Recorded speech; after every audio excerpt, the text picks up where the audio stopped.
historians describe the rise of modern banking, they usually focus on the Medici of Florence, the merchant houses of Amsterdam, and the emergence of central banks in the 18th century. But the real story, the one that barely appears in financial textbooks, the one that even today sits buried in monastery archives and sealed family vaults, began with something far older. It started with a system that shouldn't have existed.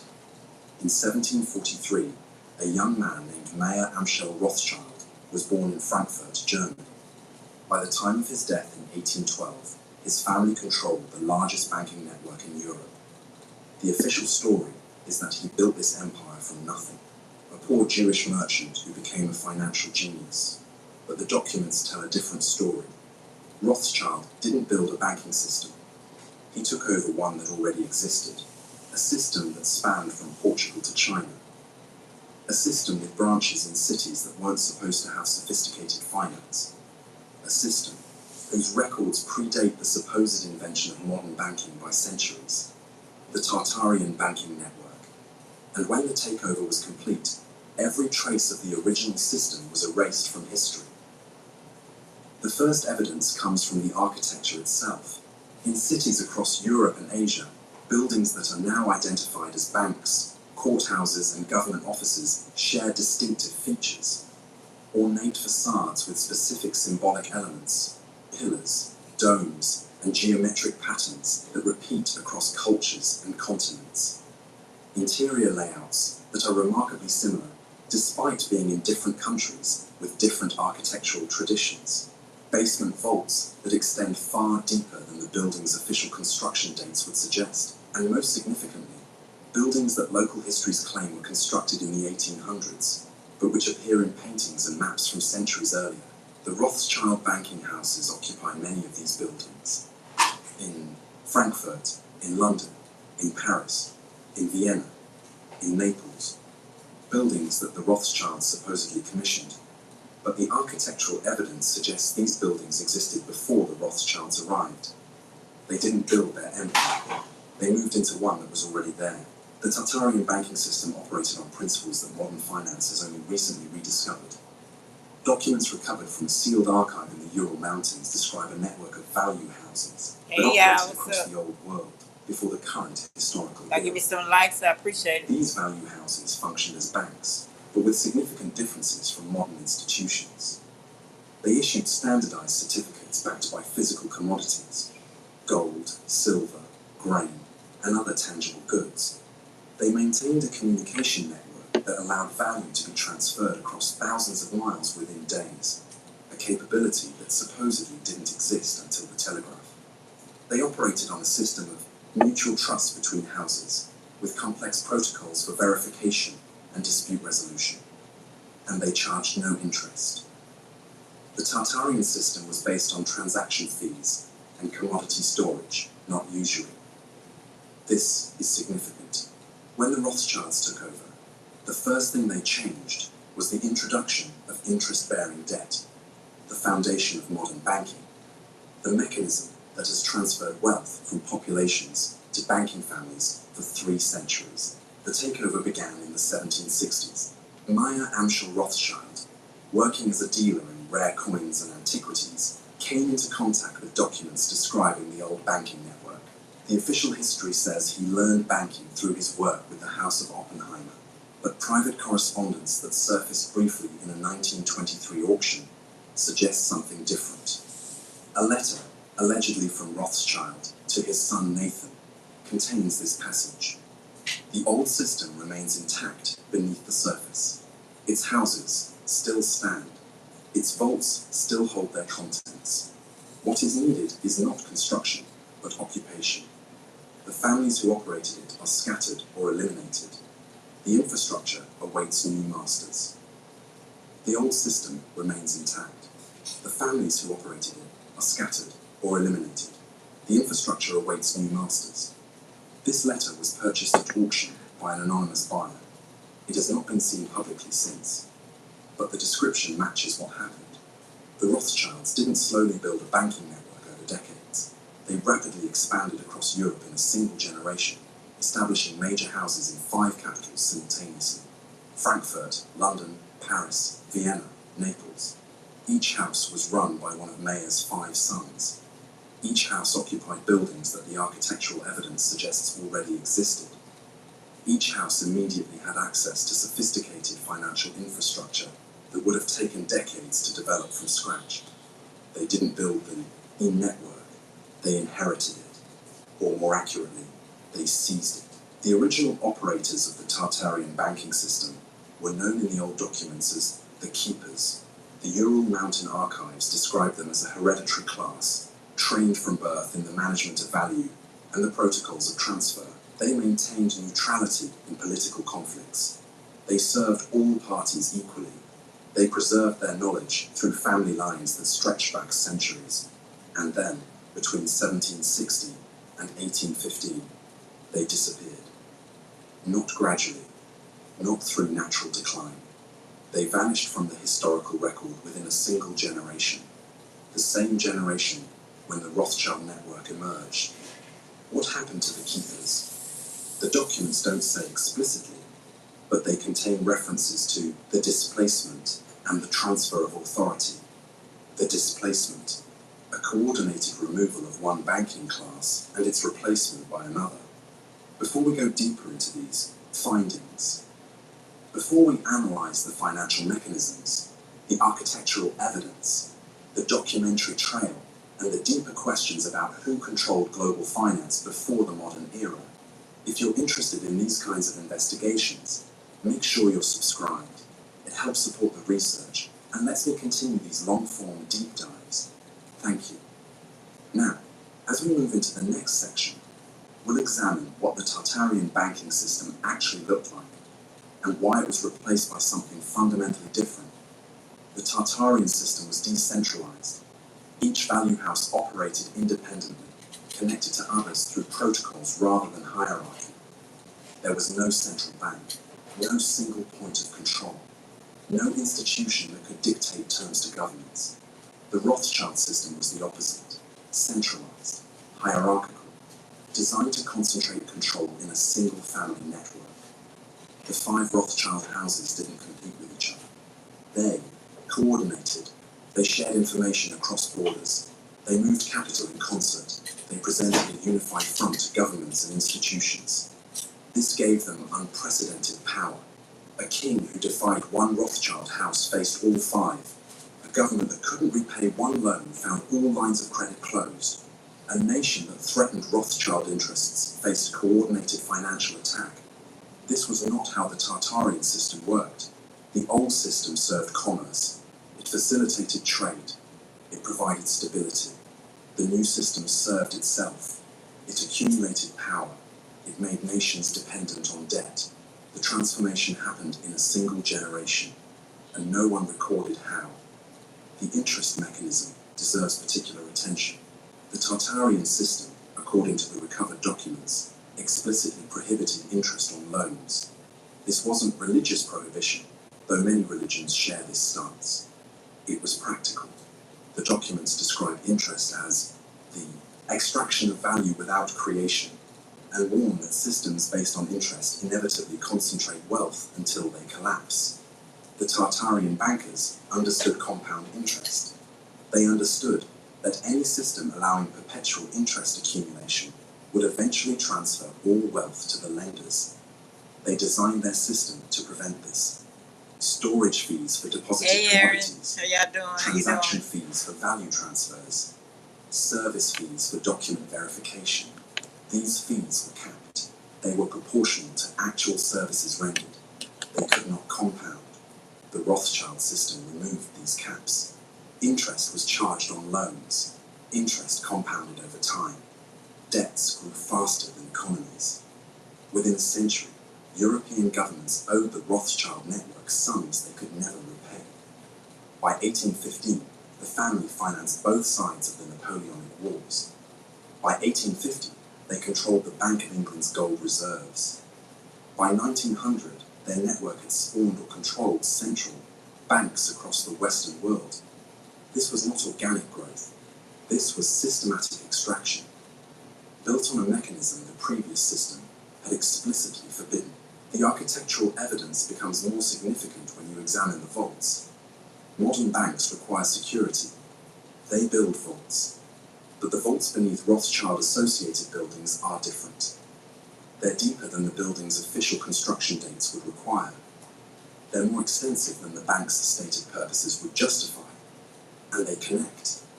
In London, tunnels link bank vaults across the financial district. In Paris, underground passages connect banking buildings that are supposedly unrelated.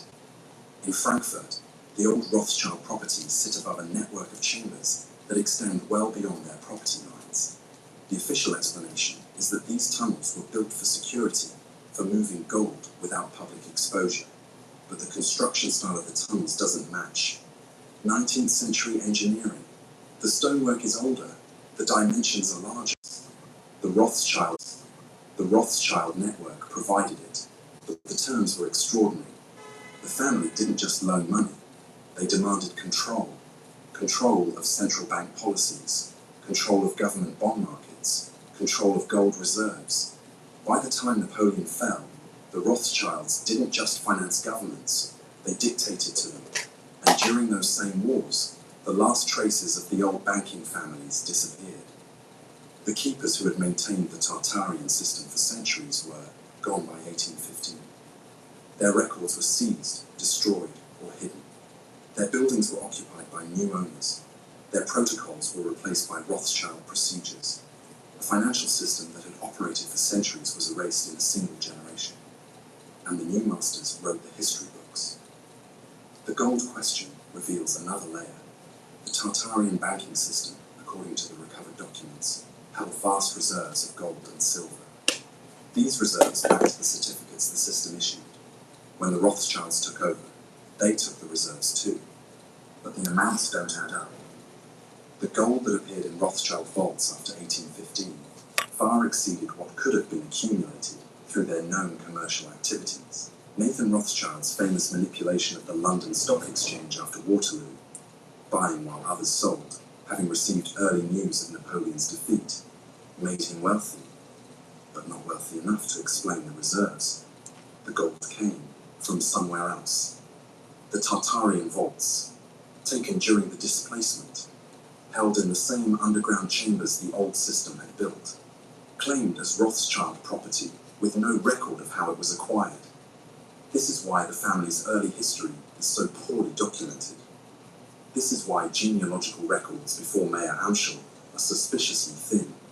This is why the architectural evidence contradicts the official timeline. They didn't earn their initial capital. They seized it.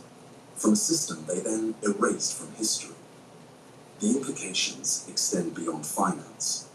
If the Tartarian banking system really existed, if it really operated on principles fundamentally different from modern banking, then everything we understand about economic history is wrong. We're taught that modern banking evolved naturally, that interest-bearing debt is inevitable, that concentrated financial power is the only way complex economies can function. But the Tartarian documents suggest an alternative existed, a system without compound interest, a system without centralized control, a system that served commerce rather than extracting from it. This system was destroyed, not because it failed, because it succeeded too well, because it distributed rather than concentrated, because it couldn't be used to control governments and populations.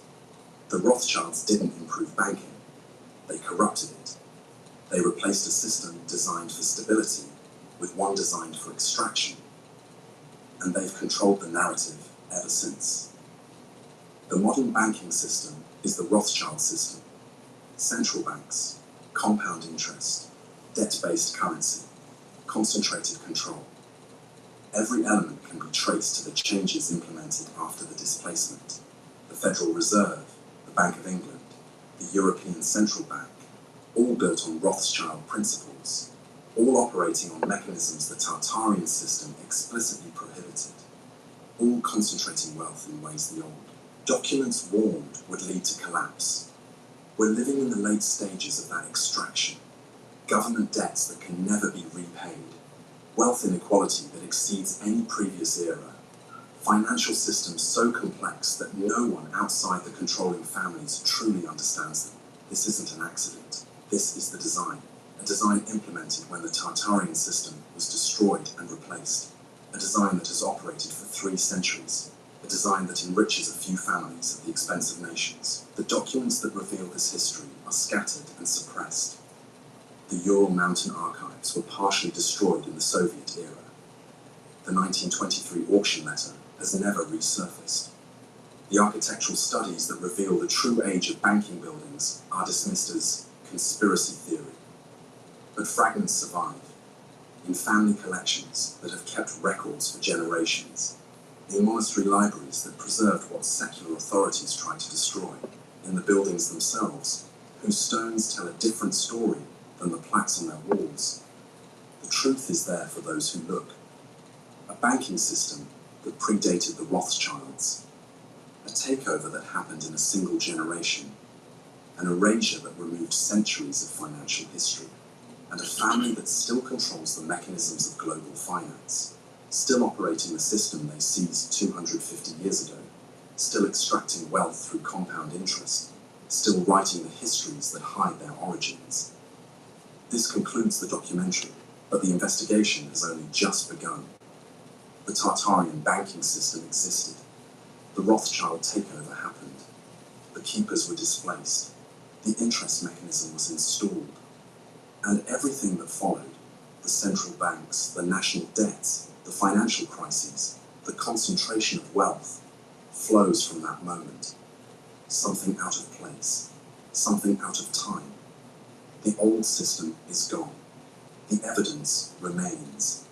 In the architecture, in the vaults, in the fragments of documents that survived, and in the financial structures that still extract wealth from populations today. The same structures, the same mechanisms, the same family. For 300 years, some empires conquer with armies, others conquer with ledgers. The Rothschilds understood this, and they built their empire on the ruins of the one that came before. The bloodline. Question. The Rothschild family tree presents its own anomalies. Official genealogies trace the family to Isaac Elchanan Rothschild, born in Frankfurt in 1577. Before him, the records become vague. The family supposedly took their name from the red shield, Rothschild, that hung on their house in the Jewish ghetto. But this origin story has problems.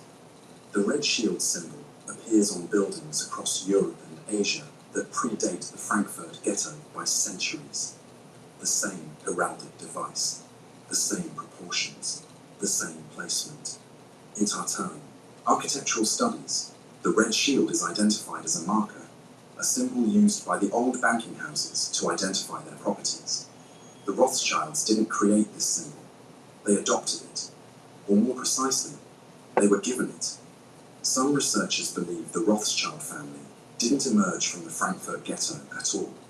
They believe the family was installed, placed in position by surviving elements of the old system to serve as the public face of the takeover. The real controllers remained hidden. The Rothschilds became the visible target, the name everyone knew, while the actual power structure operated in shadow. This would explain why the family has been so resilient. Revolutions have toppled governments. Wars have destroyed nations. Economic crises have bankrupted industries. But the Rothschild network has survived everything. For 300 years, no family maintains that kind of power through luck. They maintain it through protection. Protection from forces that remain unnamed in any public record. The 5 arrows. The Rothschild family crest features 5 arrows held in a fist. The official explanation is that these represent Mayor Amschel's 5 sons, united in purpose. But the 5-arrow symbol predates the Rothschild family by centuries. It appears in Tartarian documents as the symbol of the Pentarchy, a council of 5 that allegedly governed the old banking network. 5 regions, 5 houses, 5 bloodlines, each maintaining autonomy while coordinating through shared protocols. When the Rothschilds established their 5 banking houses, Frankfurt, London, Paris, Vienna, Naples, they replicated this structure exactly. 5 cities, 5 brothers, 5 autonomous operations, with coordinated strategy. They didn't invent this structure. They copied it from the system they replaced. The 5 arrows aren't a symbol of family unity. They're a symbol of the old pentarchy, adopted by new masters who understood the power of ancient symbols. The marriage patterns. The Rothschild family has maintained unusual marriage practices for 3 centuries. Extensive intermarriage within the family. First cousins marrying first cousins. Uncle marrying niece. Patterns that concentrate wealth and maintain bloodline purity. The official explanation is that this preserved the family fortune and maintained trust in a hostile world. But the same marriage patterns appear in descriptions of the keepers. The Tartarian documents describe the banking families as maintaining closed lineages, bloodlines that rarely mixed with outside populations. They believed that the ability to manage value, to maintain trust across distances, to operate the protocols of the system was hereditary. It ran in families. It couldn't be taught to outsiders. It had to be bred. The Rothschilds maintained these practices not because they invented them. They maintained them because they were required by the system they had joined, by the protocols they had inherited, by the hidden masters they served. The central bank network. The establishment of central banks followed the Rothschild expansion with remarkable precision. Bank of England. The Rothschilds became dominant shareholders in the early 1800s. Banque de France. Established under Napoleon with Rothschild involvement from the beginning. Austrian National Bank. Created in 1816 with significant Rothschild participation. Federal Reserve. Established in 1913 with financial architecture designed by Rothschild-connected bankers. Each central bank operates on the same principles. Private ownership hidden behind public mandates. The power to create currency from nothing. Interest charged on money lent to governments. Nations perpetually indebted to institutions they don't control. This is the Rothschild system perfected. The Tartarian documents warned against exactly this. When the power to create value is separated from the creation of goods, those who control value creation will eventually own all goods. This is precisely what has happened. Central banks create currency. Governments borrow that currency at interest. Taxpayers repay the interest through perpetual labor. Wealth flows from populations to banking families. For 3 centuries and counting. The wars. Every major war since 1800 has been financed by Rothschild-connected banking networks. The Napoleonic Wars, the Crimean War, the American Civil War, the Franco-Prussian War, World War I, World War II. The pattern is consistent. Both sides receive financing. The winner repays with interest. The loser repays through reparations and restructuring. The bankers profit regardless of outcome. The Tartarian system prohibited this. The documents describe strict neutrality requirements, but also prohibitions against financing conflict. Value houses shall not provide resources for destruction. Value exists to build, not to destroy. Any house that finances war shall be expelled from the network. The Rothschild system removed this prohibition. War became the most profitable enterprise. Nations borrowed to fund armies. The destruction created demand for reconstruction. Reconstruction required more borrowing, an endless cycle of debt and destruction, profitable at every stage for those who controlled the lending. The gold standard manipulation. The Tartarian system backed its certificates with physical commodities, gold, silver, grain, tangible goods that held real value. The Rothschild system maintained this appearance while undermining its reality. The family accumulated gold, not to back currency fairly, but to control supply. By controlling gold reserves, they controlled the value of currencies. When they wanted to depress an economy, they removed gold from circulation. When they wanted to inflate an economy, they released gold back. Nations that opposed Rothschild interests found their gold reserves mysteriously depleted. Nations that cooperated found credit abundant and terms favorable. This was not free market economics. This was financial warfare. waged through control of the commodity that backed all currency. The Tartarian system distributed gold storage across hundreds of independent houses. No single entity could manipulate supply. The Rothschild system concentrated gold in family vaults. Total control over the money supply. Total control over every economy that used gold-backed currency. The fiat transition, the final stage of the takeover, came in the 20th century. The Tartarian system required physical backing for all value certificates. This limited the amount of currency that could be created. The Rothschild system eventually abandoned even this limitation. The end of the gold standard. 1971 in the United States. Earlier in other nations. Currency no longer backed by anything physical. Value created by declaration, by fiat. Banks could now create unlimited currency, lend it at interest, collect real goods and labor in repayment for something created from nothing. The Tartarian documents describe this as the final extraction. When value is no longer tied to creation, when currency exists by declaration alone, then all that exists will eventually be claimed by those who declare the currency. Nothing will remain in the hands of those who create. Everything will pass to those who declare. This is where we are now. Fiat currency, infinite debt, endless extraction, the final stage of a system installed 250 years ago, approaching its logical conclusion.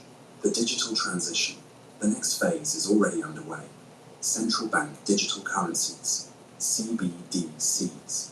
Digital money issued directly by central banks. Traceable, programmable, controllable. Every transaction visible to the banking authority. The ability to freeze accounts instantly.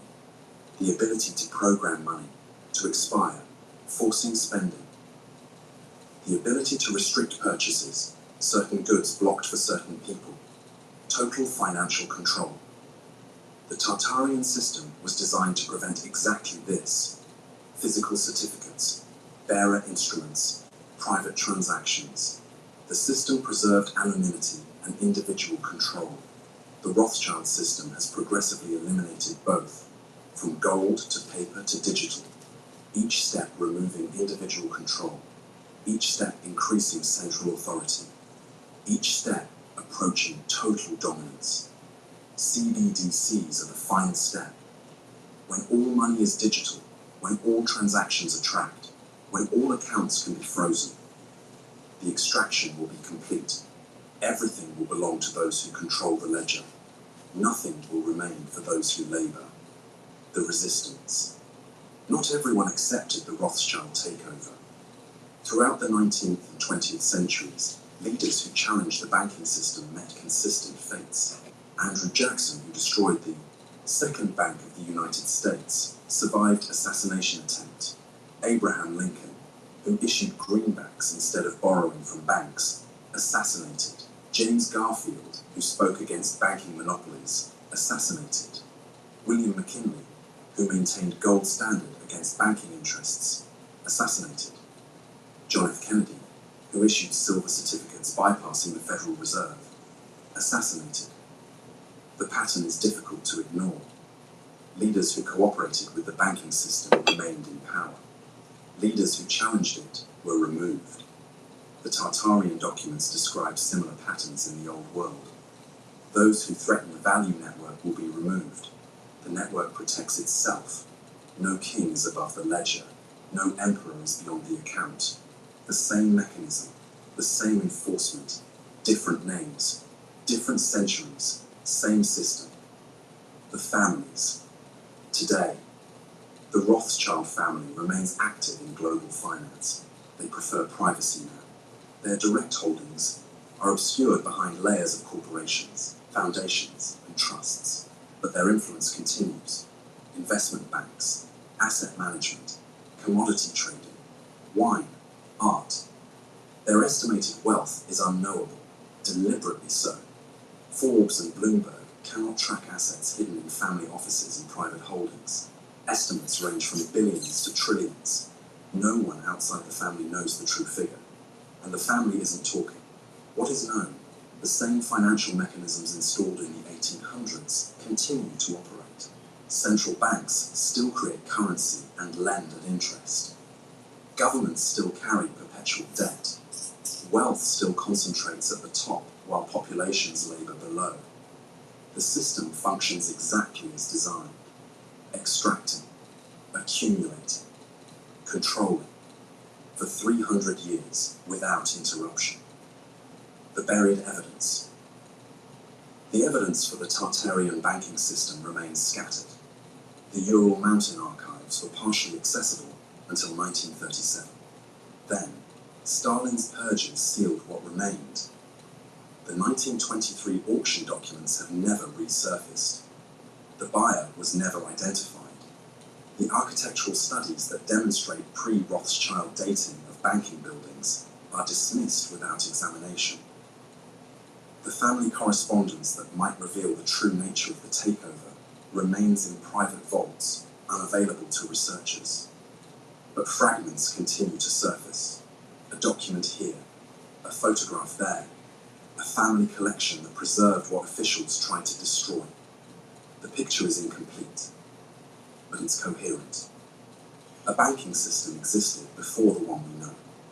It operated on different principles. It was displaced by a family that claimed what they didn't build, and the new system has extracted wealth from humanity ever since.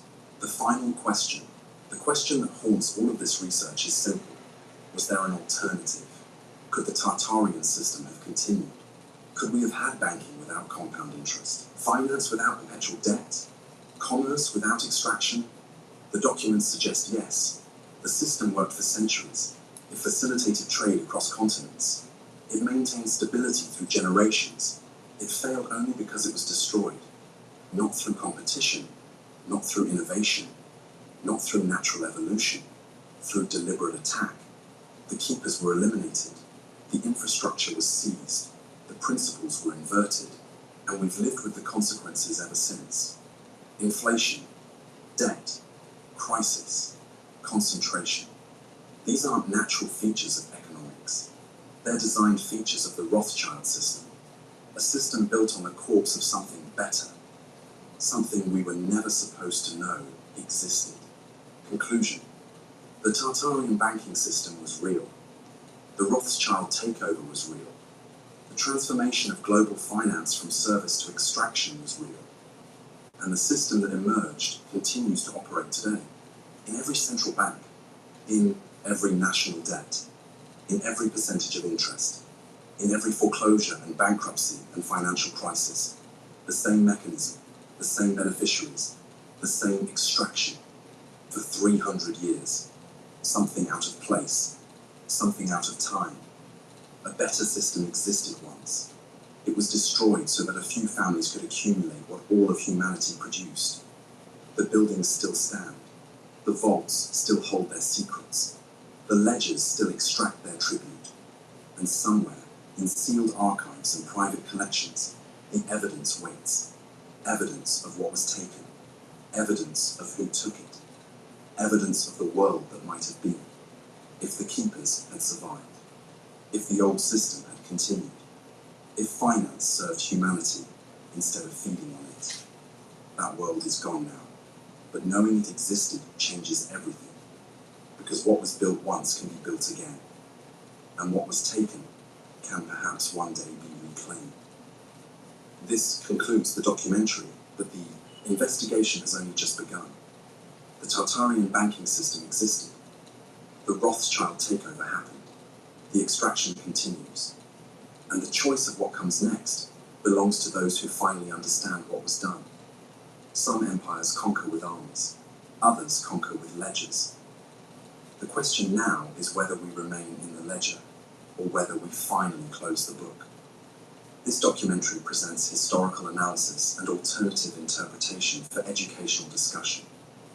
The claims regarding the Rothschild family are based on documented historical activities combined with speculative frameworks regarding pre-modern banking systems. Further research is encouraged. The financial decisions you make should be based on your own investigation and professional advice.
Did you know that an entire... Watch all FIFA World Cup matches on Fox with YouTube. Add over 45 streaming services in one app. Vivo is 5 times more attractive to flies. Did you know that an entire empire has been erased from history? Once upon a time, you could open any map from the 1500s through to the 1800s and find a massive territory labeled Tartaria or Grand Tartary. This was no little kingdom.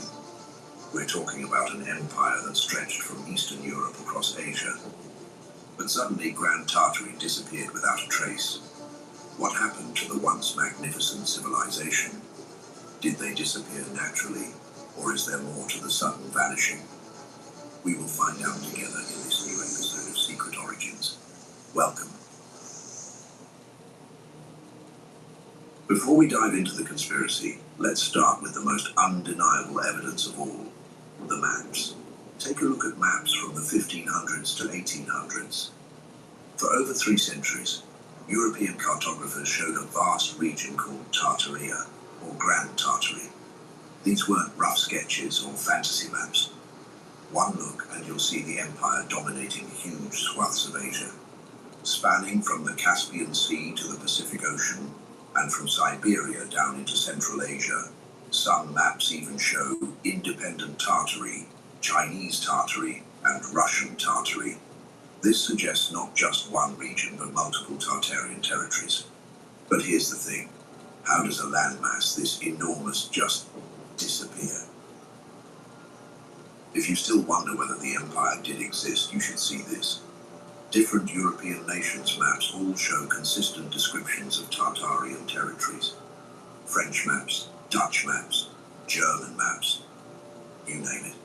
They all agree on where Tartaria was located and how large it was. That's not the kind of consistency you'd expect if map makers were just making stories. But in the 1800s, Tartaria began to leave maps, not gradually no, but suddenly, like someone decided that this empire should no longer exist on paper. The question is, how did this happen? Think about it. At first, there were hundreds of historical maps documenting this empire over 3 centuries, and then nothing. Modern atlases contain no trace of it. Geography textbooks never mention it. It's as if an entire chapter of world history was torn out of the books. But if Tartaria was just a misunderstood term for scattered nomadic tribes, why would anyone bother to erase it so thoroughly? And more importantly, what happened to all those grand cities and territories that the maps clearly showed? The answer might be more shocking than you think. At around the time this empire was vanishing from maps, something extraordinary was happening across America and Europe. Suddenly, grand buildings began appearing everywhere, and we mean everywhere.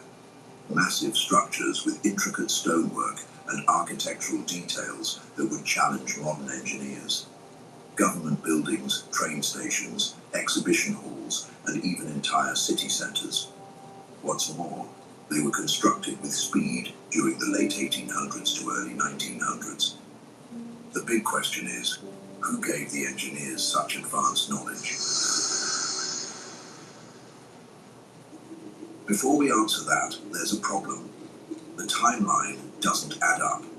In 1906, there was a devastating earthquake in San Francisco, but before anyone could tell what was happening, the city rebuilt itself with jaw-dropping structures, and they did so in a few years. Knowing the effects of such a major disaster, it should take years to recover from the aftermath, but somehow they found the resources and skilled craftsmen to erect buildings that still marvel today's engineers. How did they achieve such a feat? Could it be that they received external help from Tartarians? If you're still in doubt, let's consider Chicago's World's Columbian Exposition in 1893. In the books, records say that this white city, which spans over 600 acres of elaborate neoclassical buildings, was designed and constructed in just 2 years. 2 years. Can you believe that? These are uniquely crafted buildings that would normally take skilled craftsmen decades to complete. The official explanation? These were temporary structures built with plaster and staff, a mixture of plaster, cement and fibre. But look at the photographs. Do these buildings look temporary to you? Of course not. These bear the mark of equipped engineers. But this is where it gets really suspicious. Shortly after the exposition ended, the incredible buildings were demolished. Every single one of them. The reason given by the government? The buildings were only meant to be temporary. But think about it. If you invested huge amounts of money into erecting a building, would you just tear it down immediately? It makes no sense. Because of this irrational act, Tartarian theorists shook the world with the big question: what if they were trying to eliminate the last evidence of the Tartarian Empire? If you wonder about the origin of such suspicion, let's take a look at the theorists' proposal. Firstly, these buildings were not constructed for the exhibition fairs like we were made to believe. No. Instead, they already existed. Crazy, right? The thing is, from the 1500s to the 1800s, the Tartarians left a mark. Since they were an advanced civilization, the buildings they erected showed the same excellence. The Tartarian theorists proposed that the government never erected any temporary buildings for the fair. Instead, they renovated the already standing Tartarian structures, then destroyed them afterward. Now let's look at the architectural style itself.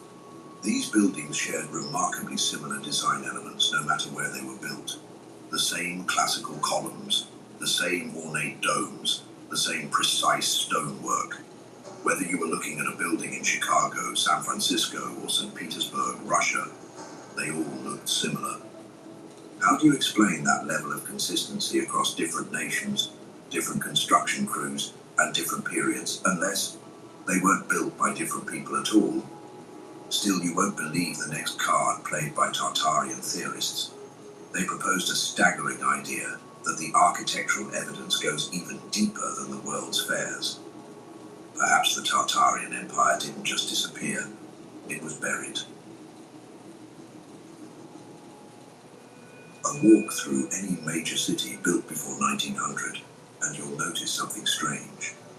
Buildings that appear to be sinking into the ground. First floors that have become basements. Windows that now sit at sidewalk level, looking up at passers-by like the eyes of buried giants. Tartaria theorists call this the evidence of the Great Mud Flood. What is the Great Mud Flood? You wonder. In the 1800s, a catastrophic event visited the land, taking many cities with it.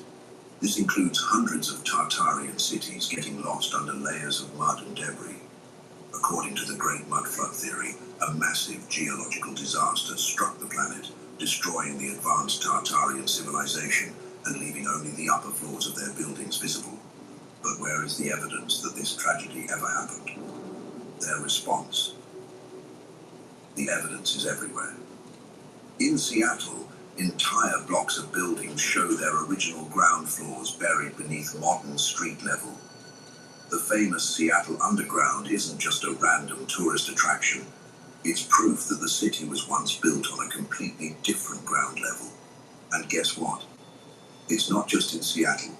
Enter New York City's subway system, which shows the same pattern. From time to time, construction workers keep uncovering such precise handiwork far beneath the modern city. While the government calls them tourist attractions and makes money off these architectural wonders, nobody bothers to question their origin. And a majority of origins point back to Grand Tartary. Remember the San Francisco earthquake we talked about earlier? It's the second piece of evidence. After the 1906 earthquake, reconstruction plans became the order of the day. But during the reconstruction process, the workers came across really interesting pieces. Instead of finding rubble after the natural disaster, what they found were intact design features, elaborate facades that had been buried for decades.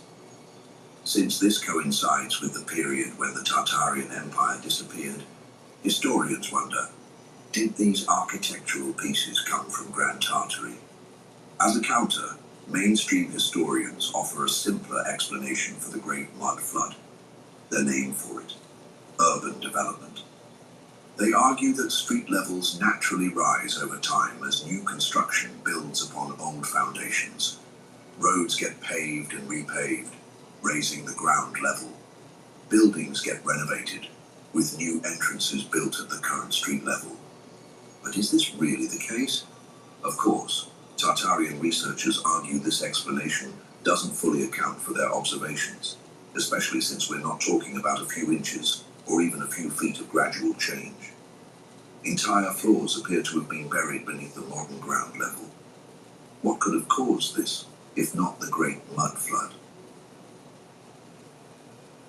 And let's not forget the suspicious timing. Why would this phenomenon appear so consistently across the globe during the same historical period when Tartaria was disappearing from maps? Why would the buried architecture show such remarkable similarity in style and sophistication? The mud flood hypothesis suggests that this wasn't gradual urban development at all. It was the burial of evidence of a civilization that someone desperately wanted hidden beneath the earth. The theory gets more daring. It proposes that the world's fairs of the late 1800s and early 1900s weren't just normal celebrations. According to Tartaria theorists, they were cover-ups. Think about it. How do you hide an entire lost civilization? How do you explain away magnificent buildings that precede the official timeline? Simple.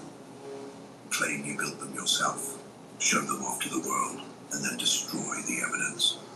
The timeline alone is the biggest red flag. In 1893, the Chicago World's Fair covered 600 acres with over 200 buildings, including huge structures like the Manufactures and Liberal Arts Building. At the time, this was the largest building in the world. The official engineering records say that this entire complex was designed and constructed in just 24 months. But even modern-day engineers find such a swift timeline nearly impossible. Refresh your blonde with the blonde repairing color everyone's loving. Only at Sally. To find your way, sometimes you have to pave it yourself. Part of the Honda Trail Sport lineup. The CRV Trail Sport lineup.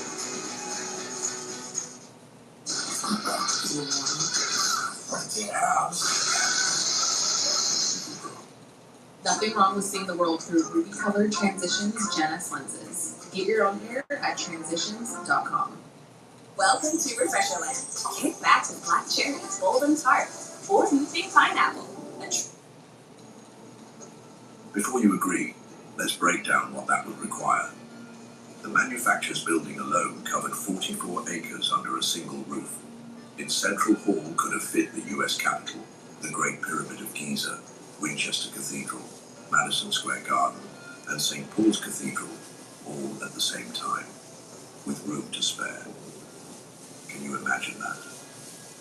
The building featured intricate ironwork, complex glass exteriors, and structural details that would leave modern construction crews in awe. And we're supposed to believe this was all accomplished in less than 2 years using 1890s technology, and by workers who had never attempted anything remotely similar before. Doesn't it make you wonder too?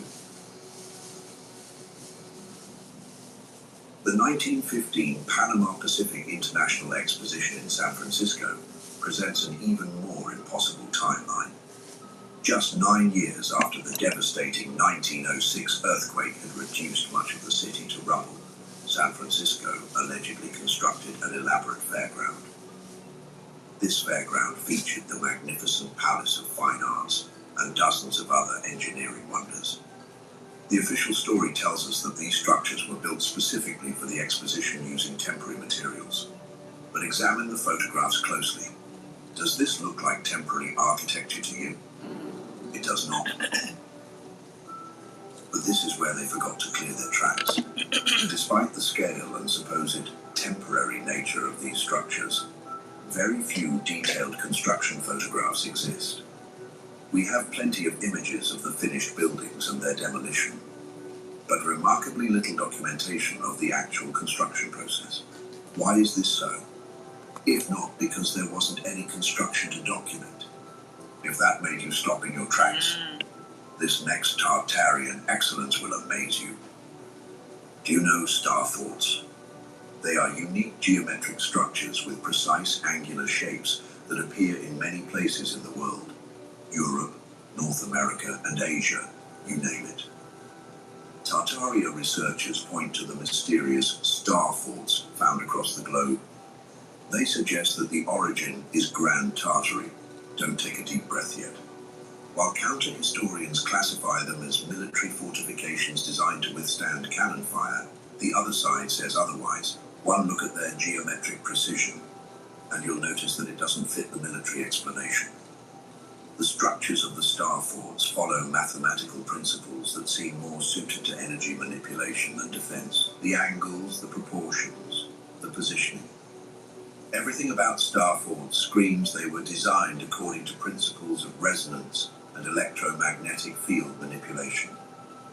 They weren't built to keep armies out. They were built to channel and focus energy. To make matters worse, there's the acoustic evidence. Step inside any great cathedral or government building from this era, and you'll immediately notice the incredible acoustic properties. Your voice carries in ways that seem almost supernatural. You'll hear that the sounds resonate and amplify with such amazing accuracy. Tartaria theorists argue that these weren't designed for better church sermons or political speeches. They were built as massive resonance chambers, spaces designed to amplify sound frequencies for technological purposes. Here is where it makes sense. Recent research shows that certain frequencies can influence matter at the molecular level. Sound waves can levitate objects, break down materials, and even alter the properties of water and other substances. What if the Tartarians had mastered this technology centuries before we even understood the principles involved? The implications are staggering. Imagine a civilization that could power entire cities without burning fossil fuels, move massive stone blocks using sound frequencies, and even transmit energy and information across vast distances without any physical infrastructure. Feels like a virtual reality game, right? This explains how the Tartarians could construct such massive buildings so quickly and with such accuracy. It also explains the undeniable consistency of building styles across different continents. And it might explain why this civilization had to be erased from history. Because if free energy technology existed, if it was really possible to power the world without oil, coal, or nuclear fuel, that knowledge would threaten the entire foundation of the modern economic system. And no government would have liked that idea. And if the Tartarians possessed such advanced technology, what happened to it? And why don't we see any evidence of these energy systems in operation today? The answer might be more disturbing than the theory itself. But before we go into that, here's where the Tartarian mystery takes its most incredible turn. If this advanced civilization existed and built these massive structures using free energy technology, there's a burning question we need to ask. What did the Tartarians themselves look like? The answer is both simple and shocking. They were giants. Walk through any grand building constructed during the Tartarian era, and you'll immediately notice something odd about the proportions. Doorways that tower 12, 15, and even 20 feet high. Staircases with steps so large that normal-sized people have to stretch to climb them comfortably. Ceilings that are 3 times higher than what we see today. I said Jack and the Who Beanstalk would use such yesterday. towering designs if not giants? Mainstream historians try to explain this as grandeur for grandeur's sake. This is the idea that architects simply wanted to create impressive spaces that would awe visitors. But Tartaria theorists propose a different explanation. These buildings weren't designed to impress normal-sized humans. They were designed for inhabitants who were significantly taller. Consider the furniture depicted in photographs from the late 1800s. Chairs with seats positioned unusually high off the ground. Tables that seem oversized even for their grand surroundings. Beds that appear massive even by the standards of luxury accommodations. There is more evidence pointing to a gigantic race. The historical accounts speak for themselves. During the 1800s and early 1900s, newspapers across America regularly reported discoveries of giant skeletons. Not just one or two isolated incidents, but dozens of documented findings. The Smithsonian Institution's records from this period mention numerous acquisitions of unusually large human remains, found during construction projects, mining operations, and archaeological projects. Skeletons measuring 7, 8, and even 9 feet in height, with bone structure that suggested they belonged to a distinct race of humans. But here's where it gets suspicious. If you try to find any of these giant skeletons in museum collections today, you would be wasting your time. They've all vanished. According to Tartaria theorists, the Smithsonian and other institutions systematically removed these remains from public view, either destroying them or storing them in private collections where researchers can't access them. The big question is, why? We lack the answer too. The thing is, the cover-up theory extends beyond just hiding bones. Some researchers claim that historical photographs from the late 1800s were deliberately edited to make people appear normal-sized to match the buildings around them. It gets even more interesting. Cultural memory springs up piece of evidence.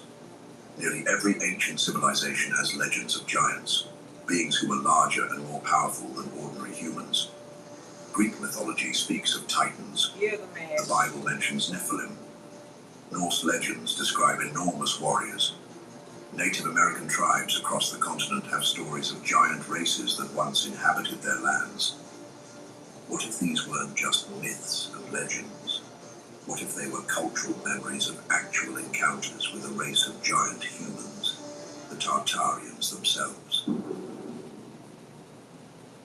This would explain the large scale of Tartarian architecture. It would explain why these buildings seem designed for inhabitants much larger than ourselves. And it would provide yet another reason why evidence of this civilization had to be systematically erased from history. Acknowledging the existence of a race of giants would fundamentally challenge our understanding of human evolution and development. It would raise uncomfortable questions about what happened to these beings and why modern humans inherited their world. Everything you know about how you came to be would suddenly look false. But soon enough, another query rose to the surface. If the Tartarians were truly giants with advanced technology, how did they disappear so completely? And who had the power to erase all evidence of their existence from the historical record? The answer leads us to the darkest aspect of the Tartarian conspiracy: their disappearance. What we're talking about isn't just the disappearance of one civilization. According to Tartaria theorists, we're looking at evidence of the most massive historical cover-up in human history. Most likely a deliberate, coordinated effort to rewrite our entire understanding of the past. They call it the Great Reset. This is not the recent economic theory, but a much older and more sinister process of erasing inconvenient truths from the historical record. Consider the timing of major catastrophic events in the 1800s and early 1900s. The Great Chicago Fire of 1871, the San Francisco earthquake of 1906, World War I from 1914 to 1918, the Spanish flu pandemic, World War II. Mainstream historians see these as unrelated tragedies, natural disasters, conflicts, and diseases that shape the modern world. But Tartaria theorists propose something far more disturbing. These weren't random events. They were coordinated attacks designed to destroy evidence of the Tartarian civilization. Wait, what? Yes. They suggest that the Great Chicago Fire is particularly suspicious. Official records claim it started when Mrs. O'Leary's cow kicked over a lantern in her barn. But examine the destruction pattern, and you'll notice something odd. The fire specifically targeted the most elaborate and architecturally significant buildings in the city, while leaving simpler structures largely untouched. If this is true, then the cover-up may be more extensive than even Tartaria theorists realize. Tartaria might not be the only advanced civilization that's been erased from our history. However, the most compelling evidence comes from historical photography. Examine photographs of major cities taken in the late 1800s, and you'll notice something deeply unsettling. The streets are empty. We're not talking about light foot traffic or quiet neighborhoods. Look at the major metropolitan areas, New York, London, Paris, Berlin, that appear virtually abandoned. Wide boulevards stretch for blocks without a single person visible. Grand public squares sit completely vacant. Entire city centers look like elaborate movie sets, waiting for actors to arrive. This is suspicious. The conventional explanation for this involves photographic technology. Early cameras required long exposure times, and moving people simply didn't register in the final image. But this explanation starts to break down when you consider the scale of what we're seeing. These aren't just streets with fewer people than expected. These are photographs of massive urban centers that appear to have been completely abandoned. Where are the carriages? Where are the street vendors? Where are the basic signs of urban life that you'd expect in any functioning city? The empty streets in historical photographs might indeed be explained by long exposure times, combined with the fact that 19th century urban centers were genuinely less crowded than modern cities. But acknowledging these conventional explanations doesn't mean we should dismiss every aspect of the Tartarian mystery. So again we ask, what happened to Grand Tartary? You tell us what you think in the comments. And don't forget to like and subscribe so you never miss a new upload. If this story intrigued you, wait until you hear about Mu, the mother civilization said to be even older than Tartaria. Tap the video on screen and dive deeper. Keep your minds open, and until...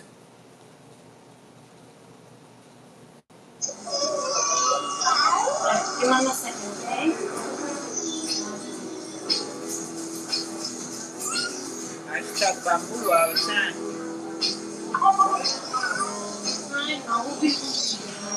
Projects. Yeah. Here, let me get that. Thank you. Little clay. Yeah. Then now.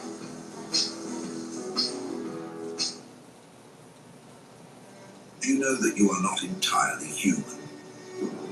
Yes. There is proof that the blood flowing through your veins might contain genes from a different species. Of all the research trying to discover the true source of humanity, this is the wildest. Also, it seems the most concrete. Many years ago, a researcher discovered evidence of an ancient mother civilization, MU, and it looks like this is where we truly came from. What is this Mu civilization? What proof did historians find to brand it a mother civilization? Is it possible that we came from this extraterrestrial lineage? We will find out together in this new episode of Secret Origins. Welcome. In the 19th century, hot whispers about a strange idea began to make rounds. This idea challenged everything that historians believed about human civilization. Because this time, it was not about Atlantis or ancient Egypt, nor was it about Mesopotamia. It was about a continent that came before these civilizations, a lost world called Mu. And it all started with a man called Augustus Le Plongeon, a 19th century archaeologist who spent his career studying Mayan ruins. He was known for arguing about how the Yucatan civilization was older than Egypt, but no one expected this archaeologist to dig even deeper. Out of the blue, Le Plongeon claimed that a continent called Mu once existed, and ancient Egypt stemmed from it. He insisted that during his study of Mayan texts, the strange language spoke of a great civilization that preceded all known history. To make it worse, according to Le Plongeon, this great civilization was swallowed up by the sea. Le Plongeon believed that the Mayan civilization was not self-made, but rather descended from the refugees of Mu who fled after their homeland was swallowed up.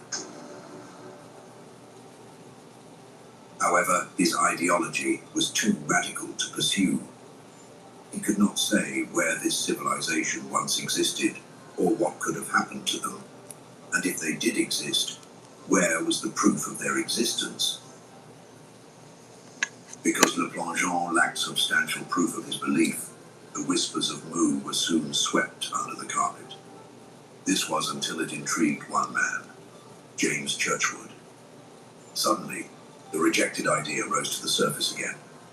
Why? Churchward didn't just think that Mu existed, he had proof. In 1926, a British writer published the Holy Grail of Ancient Civilizations. His name was James Churchward, and his three-part book series was titled The Lost Continent Mu, The Children of Mu, and the Sacred Symbols of Mu. In these books, Churchward told a tale that mesmerized all who heard it. With his testimony, the doubts that Mu existed were halted, page after page. According to Churchward, 50 years before he published his book, he was a soldier in India. During his service time, he befriended a high-ranking temple priest who showed him the unspeakable.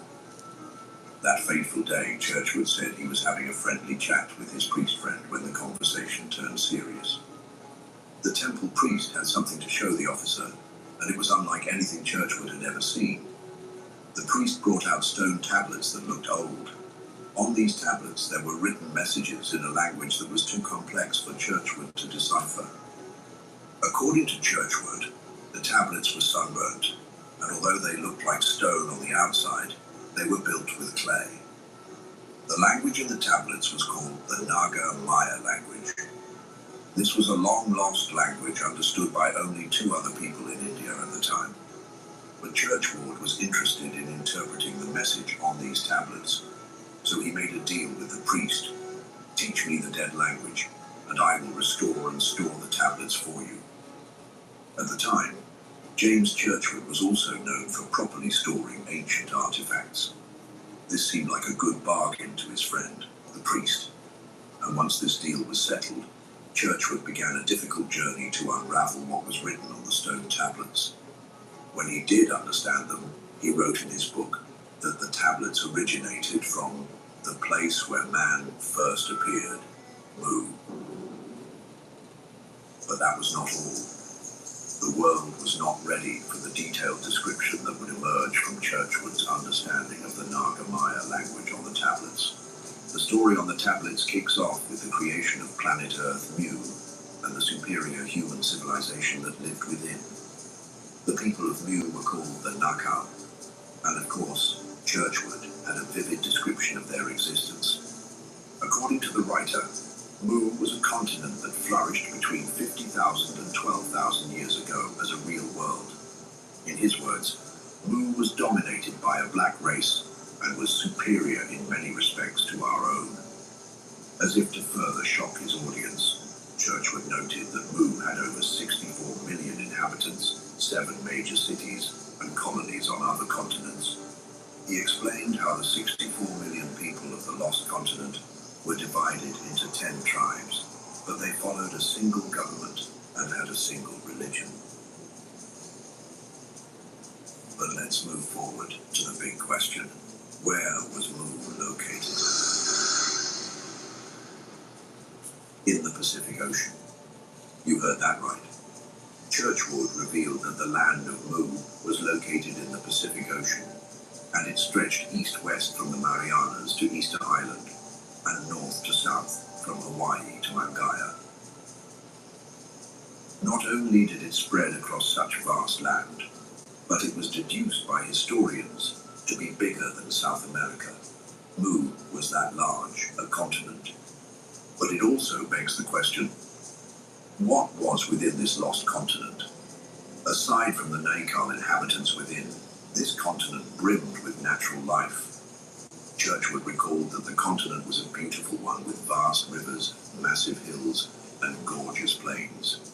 What started as sunburned tablets with a strange language soon became the reference for an ancient civilization that birthed humans. But as you may already know, the testimony of one man, no matter how sincere, could not stand solely as evidence of a matter so controversial. So the questions kept coming in. If Churchwood was right to back Augustus Le Plongeon in his claims of Mu being a mother civilization to humanity, what in the world happened to over 60 million inhabitants of a highly advanced civilization? Where did they all go? Churchwood's response was staggering. They disappeared, he said. In his words, 12,000 years ago, Mu was completely obliterated in almost a single night. Wait, what? We were just as shocked. Churchwood claimed that Mu faced a sudden series of earthquakes and volcanic eruptions. Amid the disarray, the broken land fell into that great abyss of fire, and so it sank and was covered by over 50 million square miles of water. In one night, the great mother civilization that birthed ancient Egypt and other known civilizations had crumbled.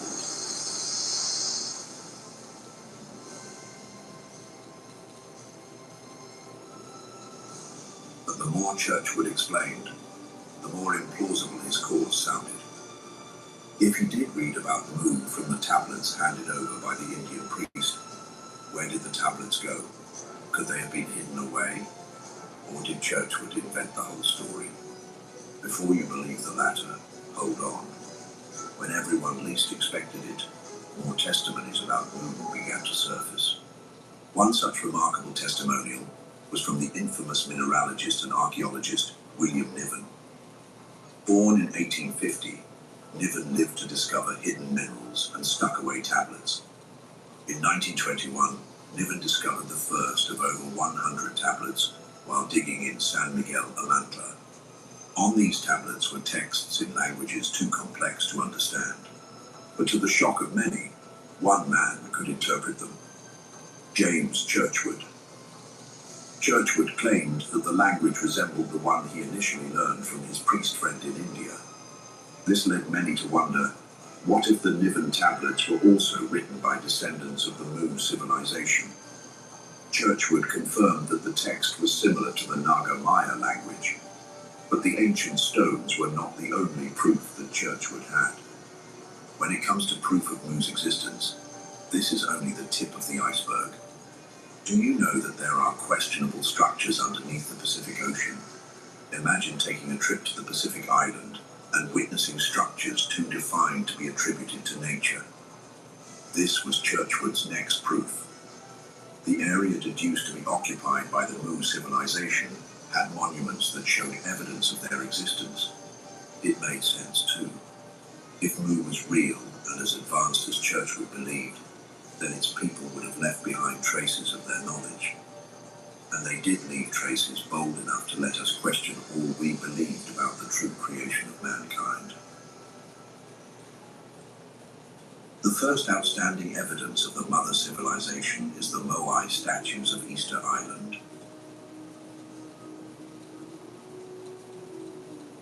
The Moai are gigantic stone statues of human figures built by the Rapa Nui people of Easter Island. But these are no ordinary statues. One look at them, and you can tell that the people who built them did so with meticulous precision and quality materials. Built between 1250 and 1500 AD, these have an absurd figure. Oversized heads that make up 3 times the whole statue, and they have no legs. The tallest of the Moai is called Paro, and it is about 10 meters high and weighs approximately 82 tons. Can you believe that? When the Rapa Nui people were asked about the inspiration for building such monuments, they revealed that the Moai were created to honor their ancestors. But this was such a long time ago. So who were their ancestors, and where did they come from? This leads us right back to Mu. Since the geographical location of Easter Island also correlates with the location defined by Churchward, all hands are pointing to one big question. What if the Rapa Nui people were descendants of the lost continent called Mu? Think about it. How else could a civilization from that time think of building such towering statues without being taught how to do so by an older one? Let's not forget the primary material used to erect these magnificent statues, volcanic tuff. This is a relatively soft, workable rock formed from compressed volcanic ash. It is said that this tuff was brought from an extinct volcanic crater on the island, known as Rano Raraku, and on that site the statues were built. However, historians noted a fresh concern. As diligent as the Rapa Nui people were in building such a timeless monument with the resources available then, it was humanly impossible to move the Moai to where their remains currently reside. How did the Nui people do it? The tale from the natives would leave you shocked. The statues walked to their location, they said. When the oldest natives of Easter Island were asked about the mode of transportation of the Moai, this was their response. According to their oral tradition, the Moai did walk. But by now we all know that this is not a feasible explanation. Researchers Terry Hunt and Carl Lightlow suggest that the statues were moved upright in a rocking motion using ropes.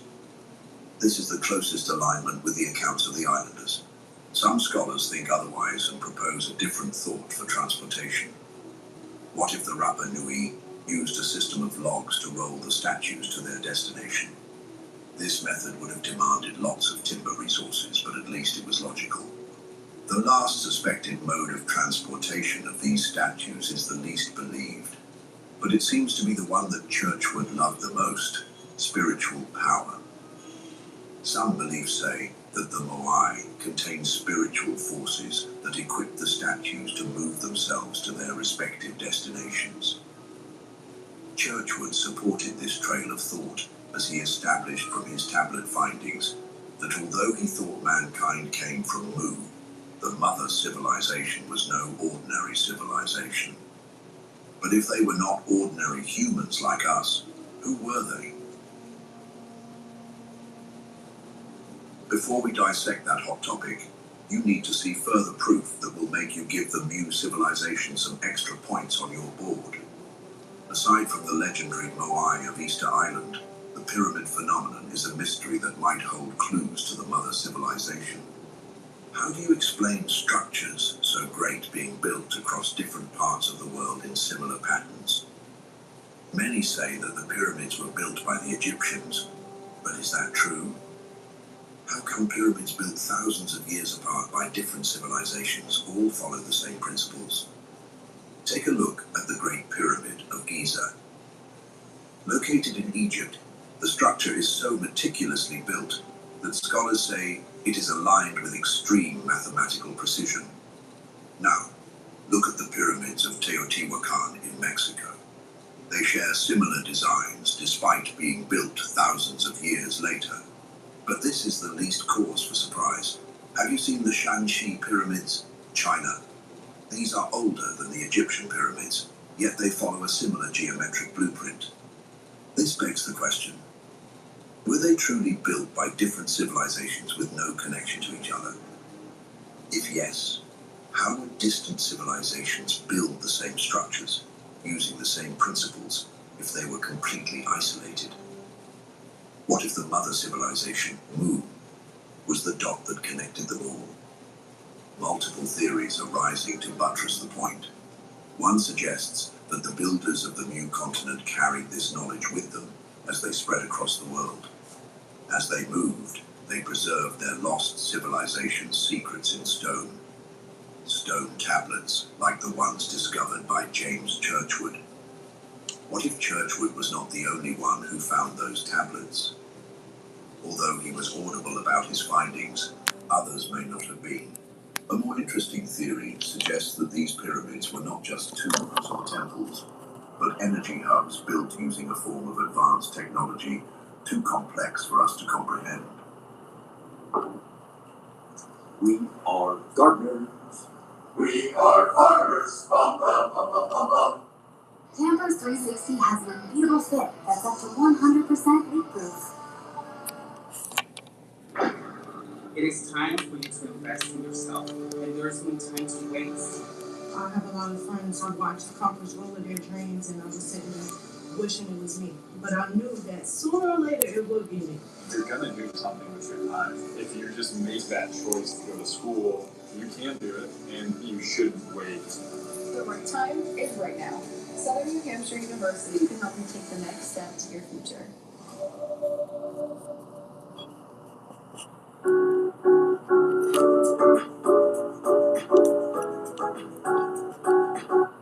The world's biggest tournament is bringing together 48 teams from 48 countries with youth. Start juggling 20 different passwords just to watch football biggest matches. Bring all your apps to one place too, because there is nothing better than everything coming together beautifully. Could the pyramids be the last remnant of the lost continent Mu? If true, what advanced technology did this ancient civilization use that could not be understood? Were the Mu people even humans? Brace yourself. You are about to hear some of the most bizarre stories about the Mu continent. It will leave you questioning your genes and wondering if you are 100% human after all. Let's backtrack to who the Mu people were. As popularized by Augustus Le Plongeon and James Churchward, the Mu continent was said to be the first great civilization. That is, all human knowledge, technology, and even spirituality came from here. This would explain the magnificent structures on Easter Island and even the pyramids. But the deeper we dig, the more questions emerge. How did an ancient civilization predating Egypt achieve such incredible advancements? How did they develop complex languages, master astronomy, and build structures that modern engineering still finds difficult to explain? Little wonder the wild theories started flying in. What if Mu's people were not human? Enter the ancient astronaut hypothesis. This theory says that extraterrestrials visited Earth thousands of years ago and interacted with early humans, influencing their development. Newsflash. This theory is no mere speculation. Proof has been found in ancient texts around the world. Take, for instance, how the Sumerians talk about the Anunnaki, celestial beings who descended from heaven to create and guide humanity, or the Mayan Popol Vuh, which elaborates on sky gods who made man from nothing. Or do we talk about the Hindu Vedas and their Vimanas craft, piloted by the gods? The stories of contact with extraterrestrial life abound. Some researchers argue that these were not myths, but visitors from outside our planet.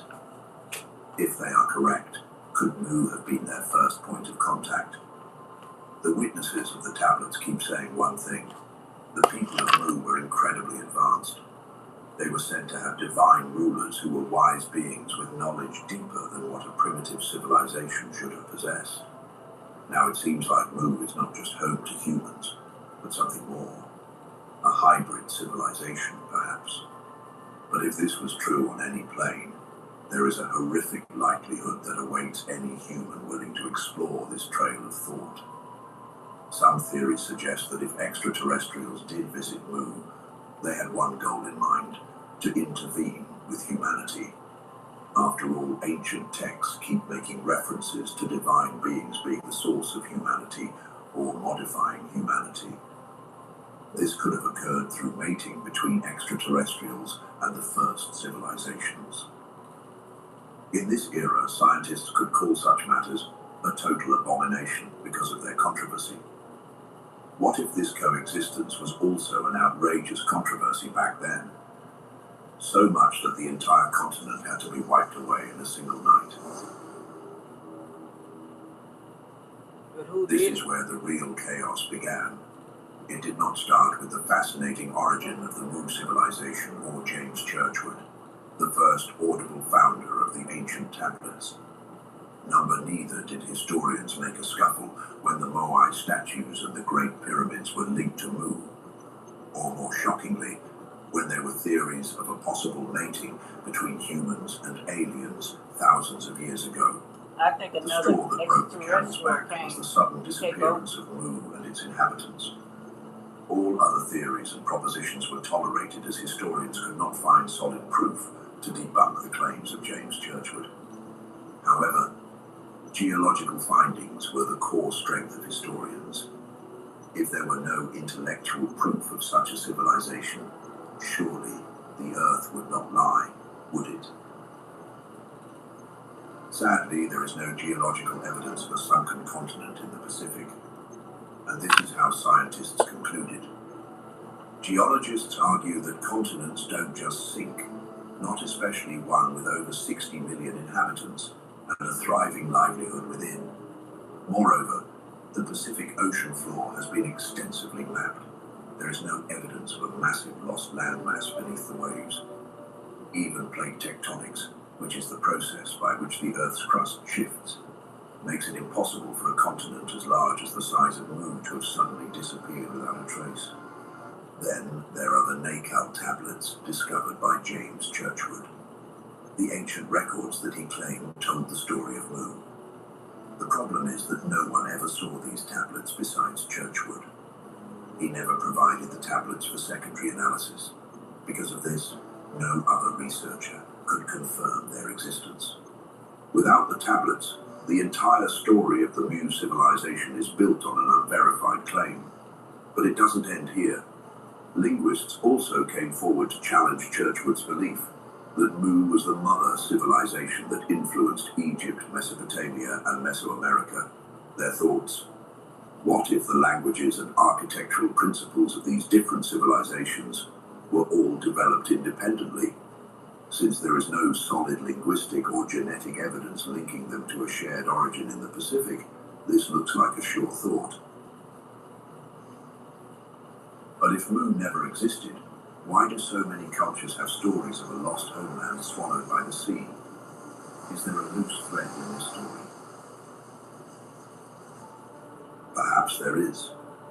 Although scientists and historians dismiss Churchward's claims of Mu being a lost continent that founded human civilization, some researchers believe that there could be an iota of truth behind the legend. One possibility: what if Mu was not a continent, but a misinterpretation of real historical events? Take, for example, the Indonesian landmass theory. Researchers suggest that Mu could be the Sundaland region, a vast area of Southeast Asia that partially went under at the end of the last ice age. This was about 12,000 years ago, at about the same time frame Churchward described. Another misinterpretation deduced by scholars is the writings that started it all. Remember the Mayan writings discovered by Augustus Le Plongeon? Yes. Some researchers believe that Le Plongeon simply misinterpreted Mayan texts that referenced an ancient place called Mu. What if those texts were not referring to a lost continent, but a different symbolic land? And about the extinction of Mu. Churchward said the lost continent disappeared in a cataclysmic event. Volcanic eruptions and earthquakes, he said. But what if this legend is a memory of real events? Disastrous events like the sinking of Doggerland in Europe, or the flooding of Sunderland. These alternative explanations suggest that Mu might not have been a lost continent, but a mix of different real-world events and myths passed down from generation to generation. Was the Mu civilization really the mother civilization of all humanity? Do we bear genes from a possible hybrid civilization? To this day, scientists lack concrete answers. We do too. What do you think about the Mu civilization? Tell us in the comments.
Blaming Cole's cash.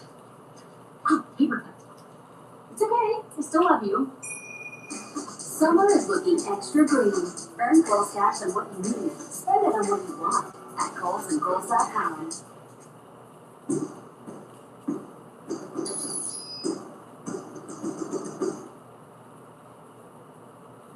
For centuries, one name has echoed through the halls of power and wealth: Rothschild. A family whose rise from humble beginnings in the 18th century would shape the financial world and leave its mark on history. But what if the story of the Rothschilds isn't as straightforward as it seems? From the depths of the transatlantic slave trade to the heart of revolutions, from the battlefields of 2 world wars to the geopolitical struggle over the Middle East, the Rothschild family stands accused of playing a role in nearly every major global conflict and political upheaval. But how deep does their influence really go? Were they simply powerful financiers, or did they orchestrate events behind the scenes? Did their wealth and connections shape history, or is there more to the story than meets the eye? This investigation will peel back the curtain and uncover the true extent of the Rothschilds' legacy. What's the truth behind their involvement in shaping world events? Let's try and find out. Hello, I'm Mike Droberg, Marine Corps veteran and filmmaker. We will try to answer these questions on today's episode of Forgotten History.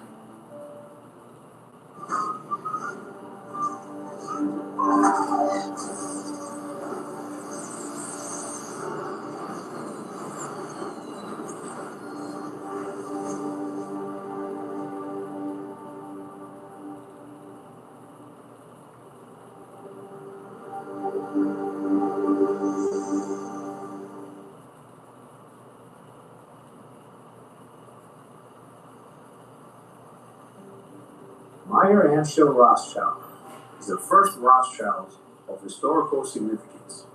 Born in 1744 in the Jewish ghetto of Frankfurt, Germany, in what was then the Holy Roman Empire. He trained as a banker and coin dealer under the Oppenheimer banking family in Hanover. Around the 1760s, he established a small business in Frankfurt, dealing in rare coins and currency exchange. It was there that Meyer developed a reputation as an expert in rare coins and historical currency. His coin dealings brought him into contact with wealthy noblemen and collectors, including Crown Prince Wilhelm of Hesse-Kassel. Meyer's integrity, expertise, and ability to source rare, high-quality coins helped him build a relationship of trust with Wilhelm. Soon he became the court banker to Prince Wilhelm, who was one of the wealthiest nobles in Europe at the time.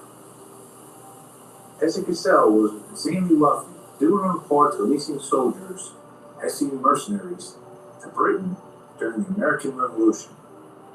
That capital had to go somewhere, and Meyer helped move, store, and protect a significant portion of it. Meyer would soon have unprecedented access to royal finances and contracts. When Napoleon invaded and Wilhelm was forced to exile in 1806, he entrusted Meyer with safeguarding his fortune. Some estimates say it was between 3 and 4 million in gold at the time, billions by today's standards.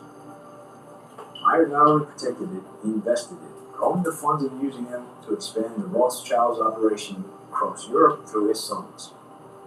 Meyer Amschel raised his sons to be interconnected but geographically dispersed bankers, forming a tight-knit international financial network. His first son, Amschel Meyer, stayed in Frankfurt to run the original house.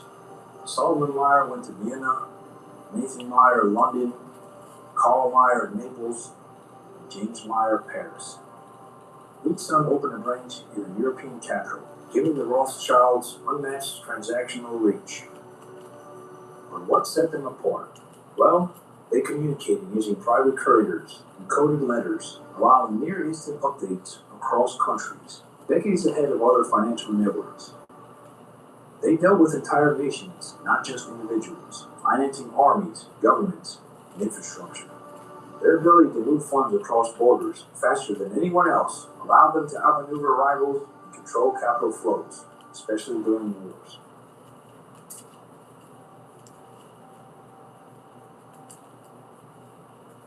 The There is no evidence that the Rothschilds owned slave ships, plantations, or directly traded slaves. However, there is credible evidence of indirect financial involvement through banking services to slave-related industries, like financing compensation for slave owners, and business dealings with entities profiting from slavery. In 1833, the UK passed the Slavery Abolition Act, freeing enslaved people across the British Empire. But instead of compensating the enslaved, the British government paid £20 million, about $17 billion today, to slave owners. To do this, the British Treasury took out a massive loan from two banks, and then Rothschilds and Sons from the Barings Bank. Nathan Meyer Rothschild's firm underwrote and profited from the loan and paid the British slave owners for their lost property. So while they didn't manage slaves themselves, the Rothschilds profited from the system's dismantling by financing the government that paid reparations not to the enslaved, but to the enslavers. Also, the Rothschild banks in London, Paris, and Vienna were deeply embedded in sugar, cotton, and the tobacco trade, colonial plantations, and commodity finance for goods produced by enslaved labor. West India merchants, plantation owners, and related companies banked with firms like N.N. Rothschild, who provided credit and insurance services. Britain and France's wealth from the 1700s and early 1800s was inseparable from slavery. Any bank handling government funds, shipping insurance, or colonial investments was almost inevitably entangled. The truth is, they never owned a slave ship. They never branded a man with an iron. Never got their But hands in the dirty. boardrooms of London and the offices of European kings, they moved money. Money that fueled empires built on human lives. And when slavery ended, they cashed in again.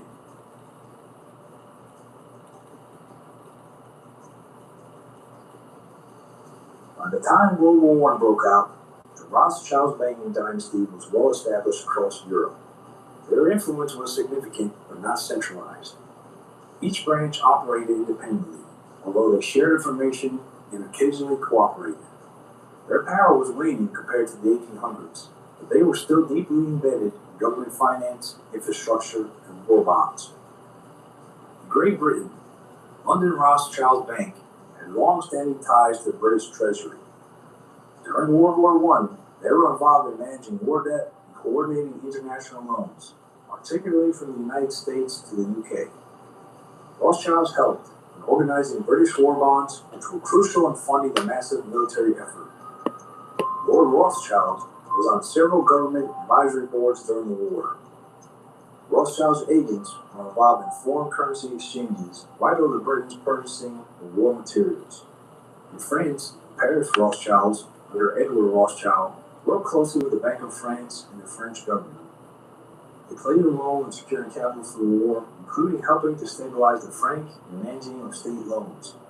France's war effort relied heavily on borrowed money, and the Rothschilds' connection were crucial. Rothschild's banks were instrumental in facilitating war bonds, especially for wealthy investors and foreign governments. They helped structure loan packages and sometimes underwrote securities to ensure allied governments had the liquidity to keep fighting. Their reach extended to neutral countries like Switzerland and the US, helping transfer funds across borders while avoiding diplomatic complications. Popular claim is that the Rothschilds funded both sides of World War I to profit from the war. However, there is no credible evidence they financed Germany or the Austro-Hungarian Empire during the war. In fact, the Vienna branch of the Rothschild Bank suffered during the war and never recovered its pre-war influence. By the time the First World War exploded across Europe, the Rothschilds were no longer kingmakers. They were still bankers to the kings. From London to Paris, their banks helped finance the Allied war machine with bonds, loans, and influence. But contrary to the legends, there's no record of them playing both sides. The reality is less theatrical, but still powerful. As the war raged, another document passed quietly between Britain and the Rothschilds, a letter that would change the Middle East forever.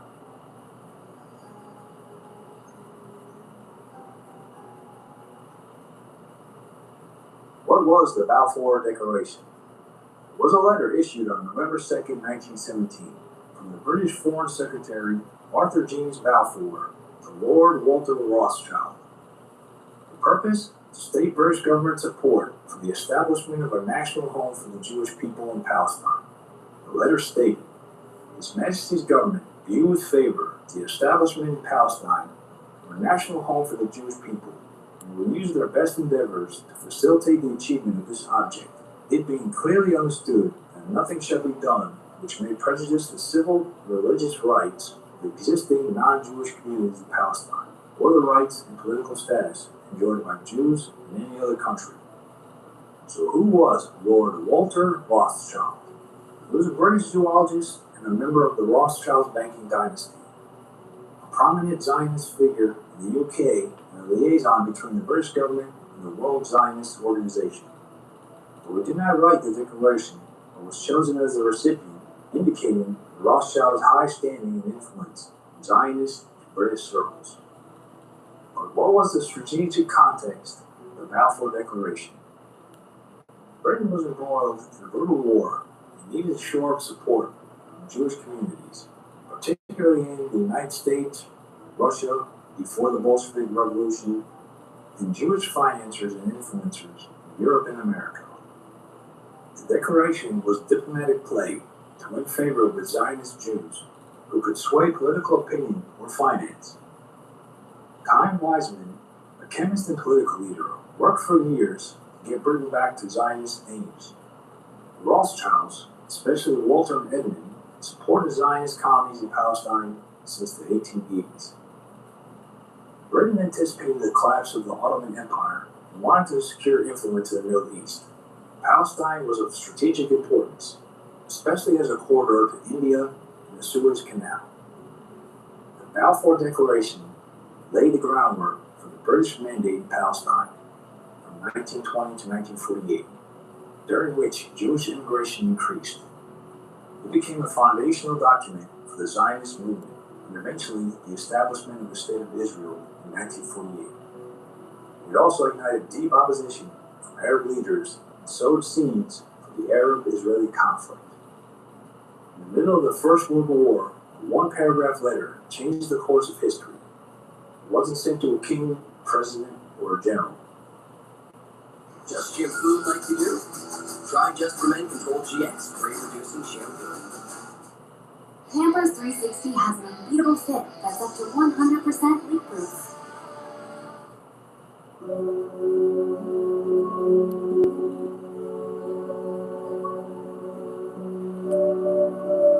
So I recently found out that you can earn cash back from dining anywhere in the US, and years out. So surprising more people aren't talking about this because It was sent to a Rothschild.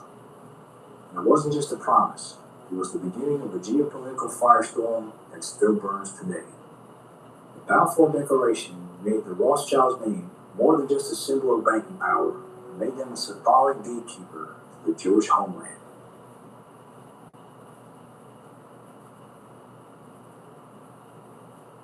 In November of 1917, the Bolsheviks, led by Vladimir Lenin, overthrew Russia's provisional government, which had replaced the Tsar earlier that year.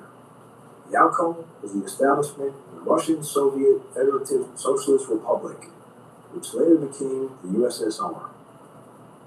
Pre-1917, the Paris and London Rothschild branches had financial dealings with the Russian Empire, primarily in banking like the Baku oil fields, railroad infrastructure, and government bonds. It held significant Russian government debt and were connected to the Franco-Russian alliance in the 1890s, which involved large loans to the Tsar's regime.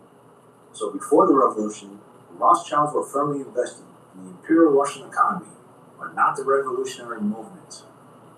When the Bolsheviks seized control, they repudiated all Tsar's debt. The Rothschilds and other European banks lost enormous sums of money. There's no record of the Rothschilds having communication, deals, or influence with Lenin's inner circle. The Bolsheviks nationalized all foreign-owned assets, including banks, mines, and railroads. The Rothschilds were financially harmed, not helped by the revolution. So where did the Rothschilds Bolshevik conspiracy come from? There are two main sources. First, Jacob Schiff and Kuhn and Loeb & Co. Jacob Schiff, of German Jewish descent, ran Kuhn, Loeb & Co., a New York investment bank. Schiff publicly opposed the Russian Tsar due to pogroms against the Jews and supported revolutionary causes, including some financial aid to anti-Tsarist movements. But Schiff was not a Rothschild, but his firm had connections with European banking dynasties, including the Rothschilds, for the past few years. This loose association is often distorted into the Rothschilds funded the Bolsheviks. Hold on, yeah.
I had to wait till the bikers went by.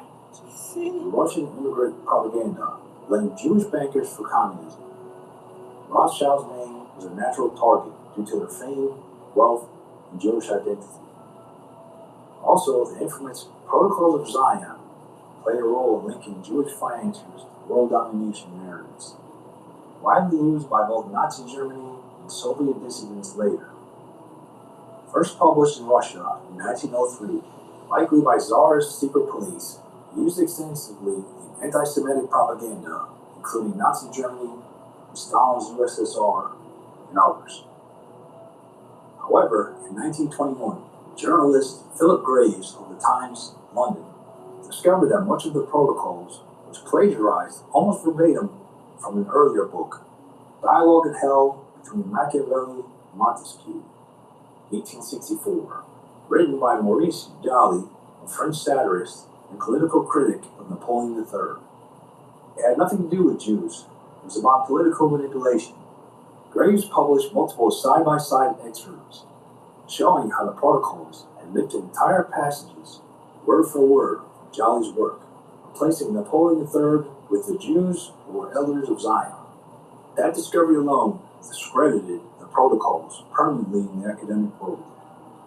The protocols reference political events and structures that did not exist at the time it was supposedly written. It used language and ideology lifted from the late 19th century European politics, not ancient Jewish texts or readings. No records or evidence ever surfaced of any such Elders of Zion meetings or organizations. Russian dissidents, including early critics like Sergei Nihilist, who all published it, admitted it was fake or couldn't verify its origin. After World War II, international tribunals and historians examined the document and confirmed it was a deliberate forgery used for political manipulation. Protocols weren't a revelation, they were a copy-paste job. 19th century political satire turned into a weaponized lie. And while they claimed to expose a Jewish conspiracy, what they actually revealed was how easily fear and fiction can be turned into propaganda.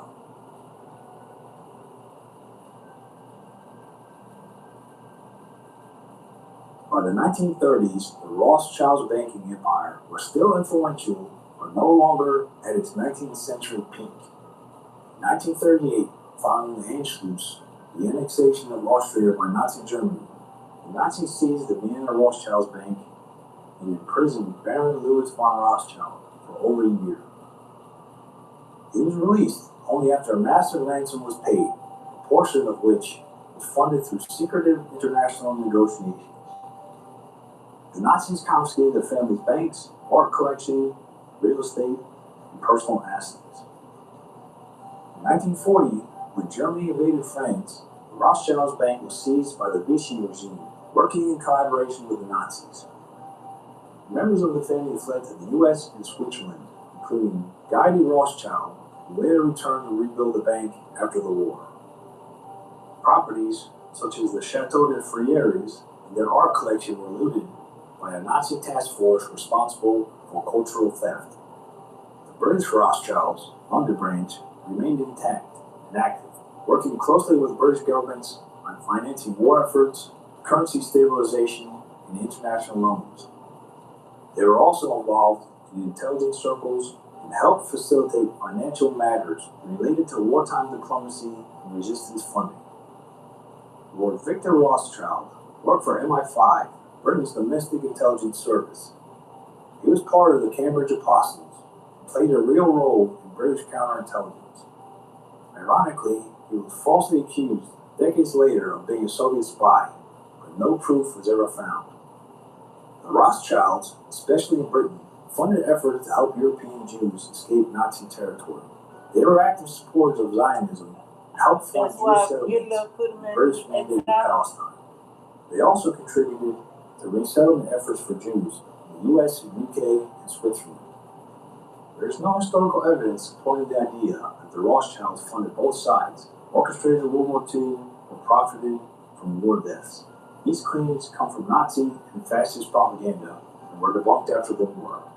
They weren't pulling the strings, they were running for their lives. The Rothschilds lost their banks, their homes, and their freedom under Hitler's regime. Baron Louis Rothschild was in prison. Their assets were looted.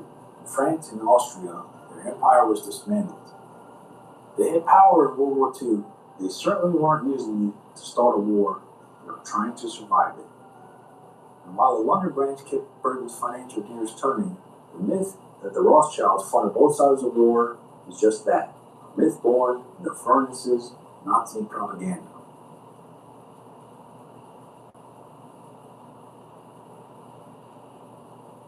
The idea that the Rothschilds still control global finance like a puppet master is way out of date. Today, they're wealthy, powerful, and influential in niche sectors, but they are not the hidden rulers of the financial world. Estimated net worth in 2024? There is no publicly known consolidated figure because the Rothschild wealth is spread across generations, companies, and trusts. They privatize most of their financial businesses to keep out of the public spotlight. Best conservatives estimate 400 to 500 billion across all Rothschild's branches, trusts, and assets combined. That's massive, but not world controlling. And it's nothing compared to Apple's $2.8 trillion market cap BlackRock, which has $10 trillion, and the Saudi royal family, estimated to have a $1.4 trillion net wealth worth. Current Rothschild banking entities as of 2024, Rothschild & Co., based in Paris and London, specializes in mergers and acquisitions, wealth management, and private equity. Clients include government, corporations, and ultra-high net worth individuals. It's still considered to be one of the most respected boutique investment banks in the world. The truth: the Rothschild family does not own or control any central bank. They do not own the Federal Reserve. They may have institutional relationships, like providing advisory or bond underwriting, but no governance control. The Federal Reserve is governed by a board of governors appointed by the U.S. President. Bank members own shares, but those are non-transferable, non-tradable, and come with no ownership rights in the corporate sense. So what's the final analysis? The Rothschilds today are ultra-wealthy, multi-generational financiers, active in private banking, wealth management, and advisory roles. Still powerful in certain European financial sectors, they are no longer a monolithic dynasty, controlling global currency or dictating world events. Their power is niche, not totalitarian. Do they still control central banks? This is the core claim from many conspiracy theorists, that the Rothschilds control central banks like the Federal Reserve, IMF, World Bank, etc. What's clear is that their influence is real, but the legend around them may say more about us, our fears, our assumptions, and our need to find someone to blame than it does about them. So were the Rothschilds architects of global power, or just wealthy scapegoats caught in the crossfire of history? Let us know your thoughts in the comments below.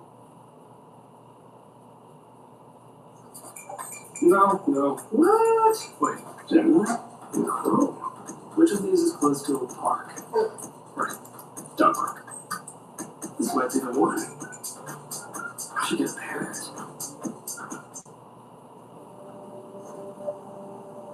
When I was little, I liked to move around. Found our family, my uncle Rothschild, lived in Frankfurt in a one-story, large room house with 17 other people. On New Year's Eve, a YouTuber entered an abandoned mansion, unaware of the history surrounding the place or the danger waiting inside. He slowly climbed a spiral staircase and opened a heavy door, stepping into rooms that looked untouched by time. Valuable objects still sat where they had been left, surrounded by silence and dust. Suddenly, faint footsteps echoed through the corridors, breaking the calm. Hiding behind a pillar with his camera still recording, he understood this was not an ordinary abandoned building. It was a Rothschild mansion, and the truth hidden inside these forgotten walls was far more unsettling than anyone expected. The family that once owned everything. To understand what makes these abandoned mansions so incredible, you first need to understand who the Rothschilds actually were. And trust me, the reality is far more shocking than any conspiracy theory you have ever heard. It all started in 1744 in the Jewish ghetto of Frankfurt, Germany. A man named Mayer Amschel Rothschild was born into a tiny house that measured only 900 square feet. His family shared this cramped space with another entire family. They had almost nothing. But Mayer Amschel had a gift for money. He started as a coin dealer and slowly built relationships with wealthy nobles. Then he did something genius. He had 5 sons, and instead of keeping them all in Frankfurt, he sent each one to a different major city in Europe. One went to London, one went to Paris, one went to Vienna, one went to Naples, and one stayed in Frankfurt. This created the first truly international banking network in history. When one country needed a loan, the Rothschild in that city could arrange it, while his brothers provided the funds from across the continent. Information traveled between the brothers faster than any government could communicate. They had their own private courier system, that was faster than royal messengers. By the early 1800s, the Rothschilds were financing entire wars. They bankrolled the Duke of Wellington's armies against Napoleon. When the Bank of England faced a crisis in 1825 that threatened to collapse the British economy, the Rothschilds stepped in and saved it. In 1875, the British government wanted to buy the Suez Canal from Egypt, but Parliament was not in session and could not approve the funds. The Rothschilds personally provided £4 million overnight, so Britain could secure control of one of the most important waterways in the world. Historians have tried to calculate just how wealthy this family became. One researcher concluded that no family in human history had ever controlled such a large percentage of the world's wealth. Not the Medici family of Italy, not the Fuggers of Germany, not even the richest royal families of India. The Rothschilds surpassed them all. James Mayer de Rothschild, who headed the French branch, accumulated a personal fortune that would equal roughly 5 times the wealth of Bill Gates in today's money. And he was just one of 5 brothers. With this unimaginable wealth came unimaginable properties. At the height of their power, the Rothschild family owned at least 41 palaces across Europe, 41 massive estates scattered from England to Austria. The concentration of their properties in one area of England became so dense that locals started calling it Rothschildshire. Within just a few miles of each other sat Waddesdon Manor, Mentmore Towers, Ascot House, Alton House, Tring Park, and Eythrope House, all owned by different members of the same family. But here is what nobody expected. Some of these incredible palaces would eventually be completely abandoned, left to rot, filled with treasures that nobody came back for. And when urban explorers finally broke inside decades later, what they found would shock the entire internet. The mansion they built by moving an entire village. When Christopher Nolan needed a mansion grand enough to serve as Wayne Manor in Batman Begins, he chose Mentmore Towers. When Stanley Kubrick filmed his mysterious masterpiece Eyes Wide Shut with Tom Cruise, he used Mentmore Towers for the secret society scenes. The Spice Girls filmed their music video for Goodbye here. Roxy Music shot their Avalon video inside these walls. The mansion has appeared in Johnny English, Brazil, The Mummy, and The Mummy Returns. But the real history of this place is even more dramatic than any movie filmed there. Baron Mayer de Rothschild wanted to build the greatest mansion England had ever seen. He found the perfect hilltop location with views stretching for miles in every direction. There was just one problem. A village already existed on that hilltop.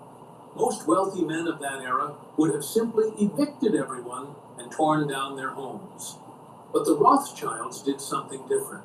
They moved the entire village. Every single home was relocated.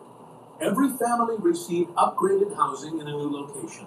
Yeah. The Rothschilds paid for everything. And then construction began on what would become one of the greatest houses of the Victorian era. Baron Mayer hired Sir Joseph Paxton as his architect. Paxton had just finished designing the revolutionary Crystal Palace for the Great Exhibition of 1851, a massive glass and iron structure that amazed the entire world. Now he turned his genius to creating a private palace. The mansion took only 2 years to build, from 1852 to 1854. It featured a massive central hall with a glass roof that flooded the interior with natural light. 4 towers rose from the corners. The architectural style mixed Jacobean and Elizabethan elements to create something that looked like it belonged to royalty. But the architecture was just the beginning. What the Rothschilds put inside this mansion would make even kings jealous. They filled Mentmore Towers with one of the finest art collections ever assembled in a private home. Entire rooms were named after the treasures they contained. The Amber Room, the Limoges Room, the Dubarry Room, the Blarenberg Room. Each space showcased a different category of priceless objects. In the main hall stood a massive fireplace made of black and white marble. Art historians believe it was designed by the famous painter Rubens himself. The Rothschilds purchased it for only £400 in the 1850s. Today, it would be worth millions. French carved wood panels called boiseries decorated the walls. These had been removed from a famous Parisian mansion called the Hôtel de Villars.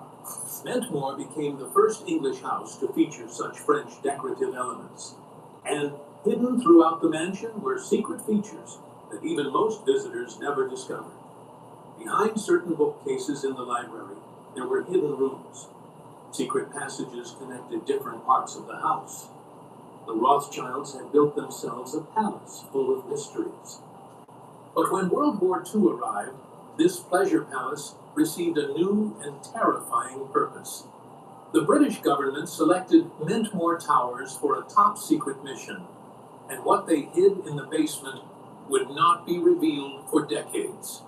The secret bunker, built to save Britain's greatest treasures. As German bombs fell on London during the Blitz, the British government faced a terrifying question. Where could they hide the nation's most precious cultural heritage? If the museums were hit, centuries of irreplaceable treasures would be lost forever. They chose Mentmore Towers. Deep in the estate's outbuildings was a room called the Battery Room.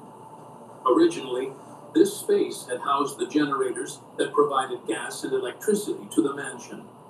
But during the war, it became something far more important.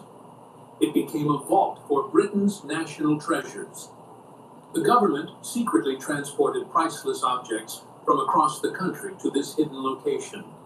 From the royal collection came the Gold State Coach, the magnificent gilded carriage still used today for coronations. Paintings from the National Portrait Gallery were carefully wrapped and stored. Portraits from Speaker's House at the Palace of Westminster made the journey. The famous wood carvings by Grinling Gibbons were removed from Hampton Court Palace and brought to Mentmore for safekeeping. Painted ceilings from Greenwich and Marlborough House were transported piece by piece. Even the equestrian statue of King Charles I from Whitehall was hidden within the estate. For years, while bombs destroyed buildings across Britain, this Rothschild estate silently protected the nation's artistic heritage. The mansion built by a Jewish banking family became the ark that preserved British culture through its darkest hour. After the war ended, the treasures returned to their museums. Mentmore continued as a family home, passing through generations of Rothschilds. But the golden age was ending. Death and taxes were about to combine in a way that would shock the art world and transform this magnificent palace into an empty shell. And what happened next would change British preservation law forever. The £6 million sale that broke Britain's heart. In 1974, the 6th Earl of Rosebery died. He had inherited Mentmore Towers through his mother's side of the family, a Rothschild. Now his successor faced a devastating problem. British inheritance taxes were astronomical, and the estate owed millions. The new Earl made an incredible offer to the British government. He would sell them the entire mansion with everything inside for just £2 million. This was a fraction of its true value. The house alone was worth far more. The art collection was priceless. Adjusted for inflation, £2 million in 1974 would equal roughly £25 million today. For a complete Rothschild estate with a world-class art collection, this was essentially giving it away. The Labour government refused. What followed became one of the most significant auctions in British history. In 1977, Sotheby's descended on Mentmore Towers to sell everything that was not nailed down. They called it one of the major sales of the century. Over several days, masterpieces by Gainsborough left the building. Paintings by Reynolds were sold to the highest bidder. Works by Boucher, Drouet, and Moroni found new homes across the world. Furniture crafted by the legendary Jean-Henri Riesener was scattered. Pieces made by Thomas Chippendale went to collectors in different countries. The auction also dispersed Vincennes and Sèvres porcelain, Italian Maiolica ceramics, German and Russian silver and gold work, Limoges enamels, and French tapestries. Centuries of careful collecting by one of history's wealthiest families was undone in a matter of days. When the hammer fell for the final time, the auction had raised £6 million. This sounds like an enormous sum, but experts described it as a tiny fraction of the collection's estimated worth. The cultural loss was immeasurable. The Mentmore sale shocked Britain. Here was a complete Rothschild estate, offered to the nation for a bargain price, and the government had let it slip away. The outcry was so intense that it is now credited as a turning point for the preservation movement in Britain. New laws were eventually passed to prevent such losses from happening again. But for Mentmore Towers, it was too late. The mansion now stood empty. Its rooms echoed with memories of vanished grandeur. Its future was uncertain. And then something very strange happened. A meditation movement from India purchased Batman's future home. And that was just the beginning of the mansion's bizarre journey toward abandonment. Watch all FIFA World Cup matches on Fox with YouTube. Add over 45 streaming services in one app. Let's see that again. He opens up the Gemini app. Oh my, that's going to be a little bit tricky at the back. He goes for a new formation. And just like that, he's got options now. That's the Gemini. Oh, some clinical phase there. Because stopping isn't an option. Feedback from professionals drives our innovation. Hey, you grabbed your cardigan, right? You are formal. It's fine.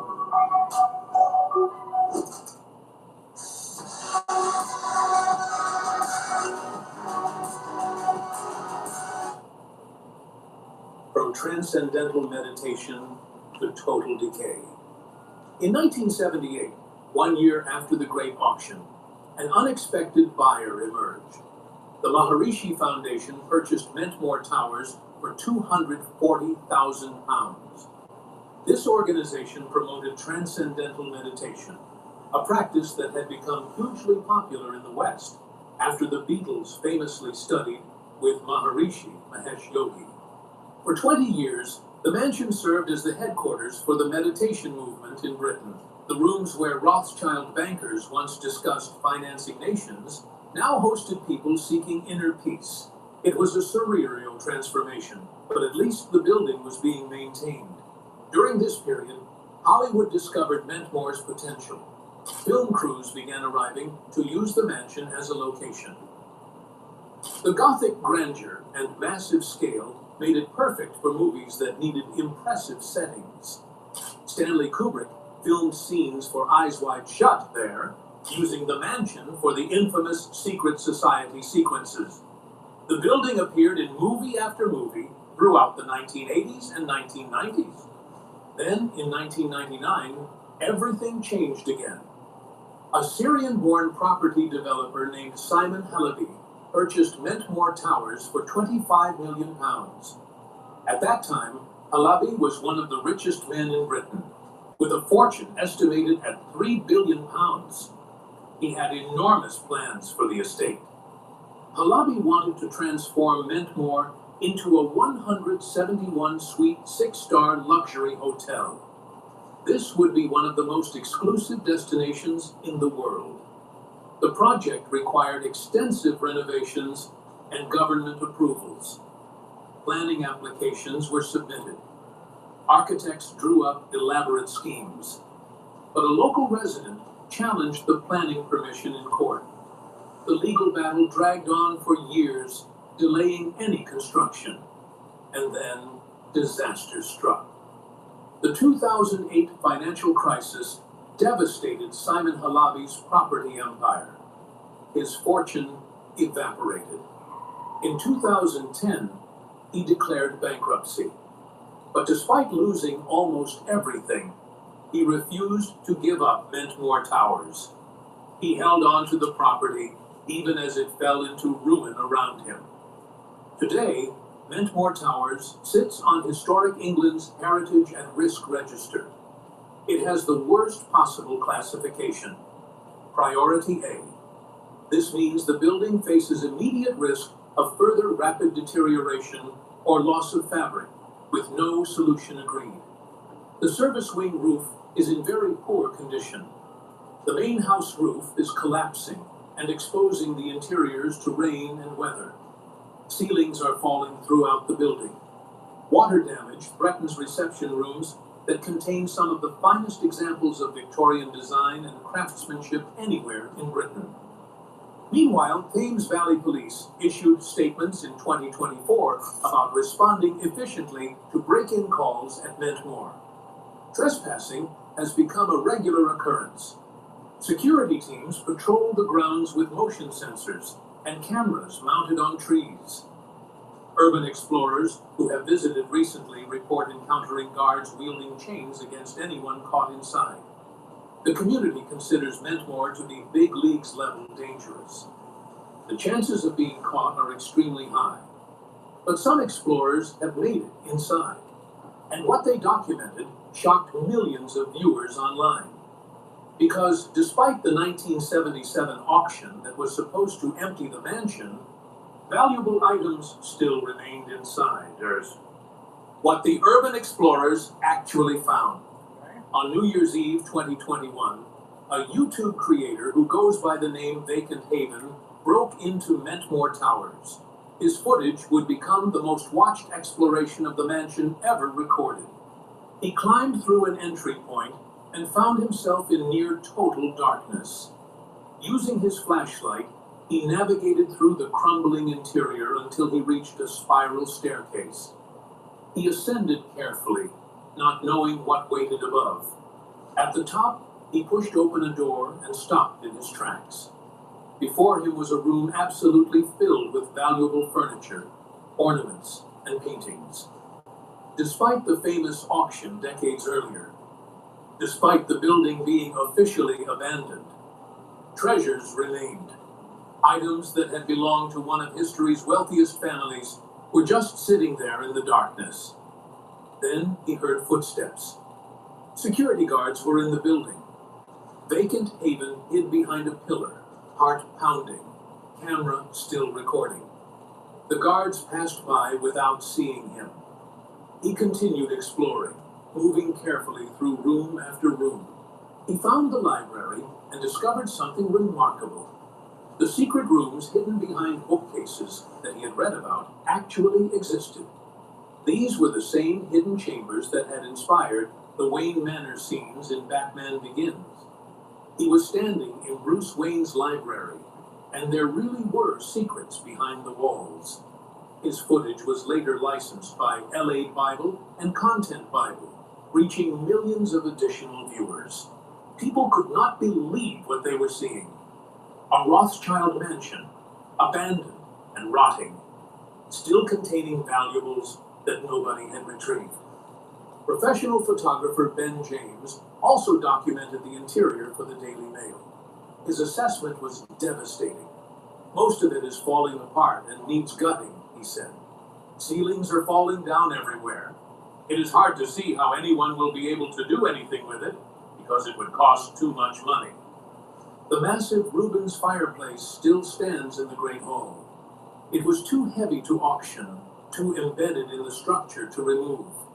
This priceless piece of art, believed designed by one of history's greatest painters, sits in a room where the ceiling is collapsing and rain pours through holes in the roof. But Ventmore Towers is not the only abandoned Rothschild property hiding secrets. Across the English Channel in France, another family mansion has been decaying for even longer. And what happened there involves Nazis, secret parties, and a story of destruction that lasted over 70 years. The French chateau where Chopin played and Nazis looted. Just outside Paris, in a suburb called Boulogne-Billancourt, stands another ghost of Rothschild greatness. Chateau Rothschild was built between 1855 and 1861 for James Mayer de Rothschild. the founder of the French banking branch and possibly the richest man in the world at the time of his death. The architect created a masterpiece inspired by the grand palaces of Versailles. Stone facades stretched 120 meters across. Balconies rested on columns of red marble, imported from the Languedoc region of France. White marble capitals evoked the royal splendor of the Sun King's palace. The surrounding park covered 100 hectares and was designed by the same Joseph Paxton who created Mentmore Towers.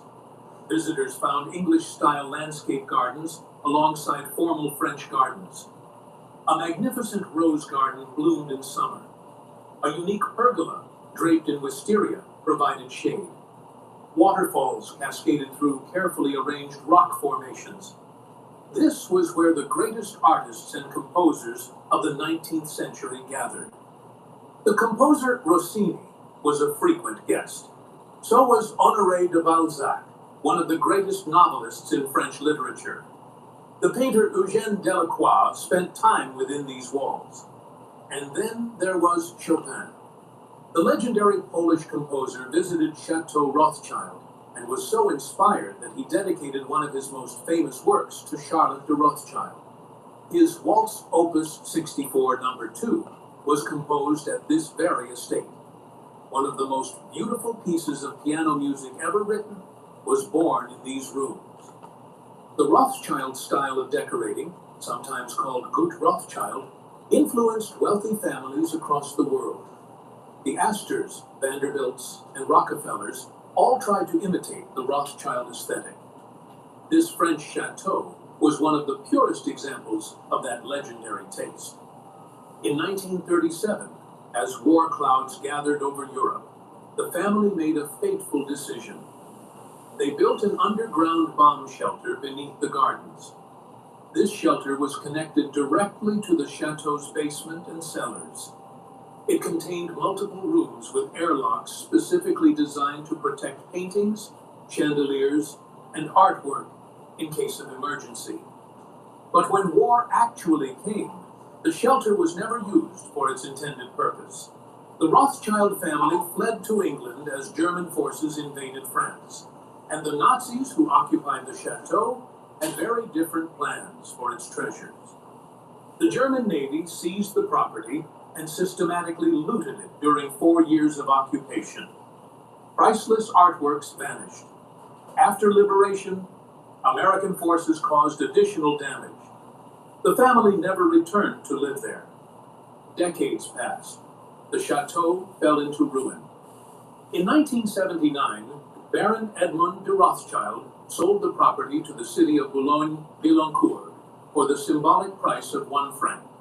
The city immediately resold it to a Saudi prince for approximately 50 million francs. Then a Dutch company acquired it and simply left it to rot. Over the following decades, 2 massive fires nearly destroyed what remained. Squatters moved in and vandalized the interior. The roof partially collapsed. Every interior surface became covered in graffiti. Vegetation grew over the once magnificent staircases. By the 2010s, the mayor warned that the building could not survive another winter. Then something remarkable happened. In 2013, a French events company organized a secret illegal party inside the ruins. 200 specially selected guests wearing masks attended a clandestine ball in the graffiti-covered salons. They met at a secret location to avoid police, then followed an immersive theater path through underground rooms. They drank champagne in the halls where Chopin once performed, dancing until dawn on the massive staircase. It was like a scene from Eyes Wide Shut, except this was a real Rothschild property. In 2016, a French property developer finally acquired the chateau. Restoration work has begun after 37 years of total neglect. The goal is to restore it to the spirit and splendor of what it was in the Rothschild era. But not all Rothschild properties were lucky enough to survive for restoration. In Vienna, the Nazis did not just loot the family homes. They systematically erased them from existence. And the story of what happened to the Austrian Rothschilds remains one of the most tragic chapters in the family's history. At Wells Fargo, we get it. You started your business to spend time on the things you love, not banking. That's why we offer business checking, payments, and lending all in one place. You're good at business, we're good at business banking. Wells Fargo. When your teeth are sensitive, even biting into a popsicle can hurt. Try new Sensodyne Clinical Repair. You're really buying a car online on AutoTrader? Really, and I'm getting it from a local dealer. Can you really be that picky with your search? Really? You should really buy a car completely online? Really? We're really getting the car at the dealership now? Really? Buy your car online on AutoTrader. Really? Really? In every room, light tells a different story. The right shade changes everything.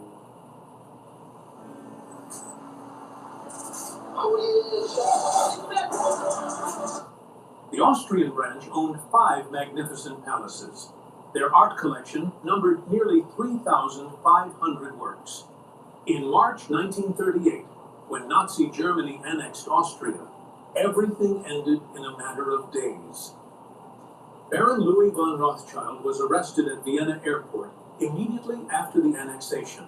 The Gestapo held him hostage at the Hotel Metropole for over a year, demanding an astronomical ransom. The sum required for his release was $21 million, the largest ransom ever paid for an individual in history. Even Queen Mary of the United Kingdom and the Duke of Windsor personally appealed to Hitler to release him. Adolf Eichmann, who would later organize the Holocaust, established his Central Agency for Jewish Emigration inside Palais Albert Rothschild itself. The family palace became a headquarters for persecution. Austrian museum staff and Nazi officers systematically emptied all 5 Rothschild palaces. They selected 269 of the finest paintings for Hitler's planned museum in Linz. Hermann Goering personally oversaw the looting. Over 40,000 family documents were seized and would not be returned by Russia until 2001. One member of the family did not escape. Elizabeth de Rothschild was born Elizabeth Pelletier de Chambour, a Catholic aristocrat who converted to Judaism when she married Baron Philippe de Rothschild. After the couple separated, Philippe escaped to England to join the Free French forces. Elizabeth was less fortunate. In 1941, the Gestapo arrested her for attempting to cross the demarcation line with forged papers. She was sent to Ravensbrück concentration camp. She died there on March 23, 1945, just weeks before liberation. Official records say she died of typhus. Her husband's memoirs tell a more horrifying story. Elizabeth remains the only member of the main Rothschild banking dynasty to die in the Holocaust, though over 500 people with the Rothschild surname perished in Nazi camps. Baron Louis survived, but drowned in the Caribbean in 1955. That same year, demolition began on his palace in Vienna. All 5 Austrian Rothschild palaces were torn down. Today, they are completely gone, replaced by modern buildings. The history of the Rothschilds has been repressed from Vienna's collective memory, one historian observed. Yet, despite these losses, the Rothschild banking empire did not die. It continues today into its 7th generation, still among the most powerful financial families on earth. They simply learned to keep a lower profile. Rothschild & Company now employs 4,600 professionals across more than 40 countries. It ranks in the top 10 globally for mergers and acquisitions advisory and is number 1 in Europe by completed transactions. In 2024, the family took the company private again, removing it from the stock exchange to maintain complete control. The Edmond de Rothschild Group in Geneva manages 184 billion Swiss francs in assets. It is now led by Ariane de Rothschild, the first woman and first non-Rothschild by birth to run a Rothschild bank. Of all the English Rothschild share estates, only Eythrope House remains in family ownership today. Waddesdon Manor operates as a National Trust property, welcoming hundreds of thousands of visitors each year. Mentmore Towers continues to decay, its future uncertain. The abandoned Rothschild mansions stand as monuments to a profound truth about human existence. Even the greatest fortunes cannot protect against the passage of time. A family whose 19th century wealth exceeded all European royal houses combined, whose estates hosted Queen Victoria and inspired Hollywood, whose collections filled the world's greatest auction houses, could not prevent their palaces from becoming graffiti-covered ruins, patrolled by security guards wielding chains. I don't think they Yet care. the discoveries continue to fascinate us. Secret rooms behind bookcases in Batman's Wayne Manor. A bomb shelter built to save priceless art that was never used because Nazis looted the collection first. Valuable paintings still hanging in collapsing rooms. A clandestine masked ball in a ruined chateau where Chopin once performed. These are not merely architectural curiosities. They are monuments to the impermanence of human ambition, preserved in their ruin for future generations to contemplate. And somewhere in the darkness of Mentmore Towers, the Rubens fireplace still stands. Too heavy to auction, It's a beautiful fire. too embedded to remove. A priceless masterpiece slowly being destroyed by rain falling through a collapsing roof, waiting for someone to save it before it is too late. The story of these mansions raises questions that still haunt historians today. How could buildings that once hosted royalty and dignitaries fall into such complete neglect? How could a family with seemingly unlimited resources let their palaces crumble into dust? The answers reveal uncomfortable truths about wealth, memory, and the passage of time. Wars disrupted generational transfers of property. Tax laws punished families for their success. Development schemes failed at exactly the wrong moments. And sometimes, the burden of maintaining these massive estates simply became too heavy for any single owner to bear. The Rothschild family itself has moved on. Their wealth today takes different forms. Instead of massive palaces requiring armies of servants, they have diversified into investments and businesses that generate returns without the burden of physical maintenance. As a business owner, you're busy. You don't have time for delays. Having a dependable banker by your side that can respond quickly is essential to help keep you moving. Stellar Bank, helping our neighbors thrive.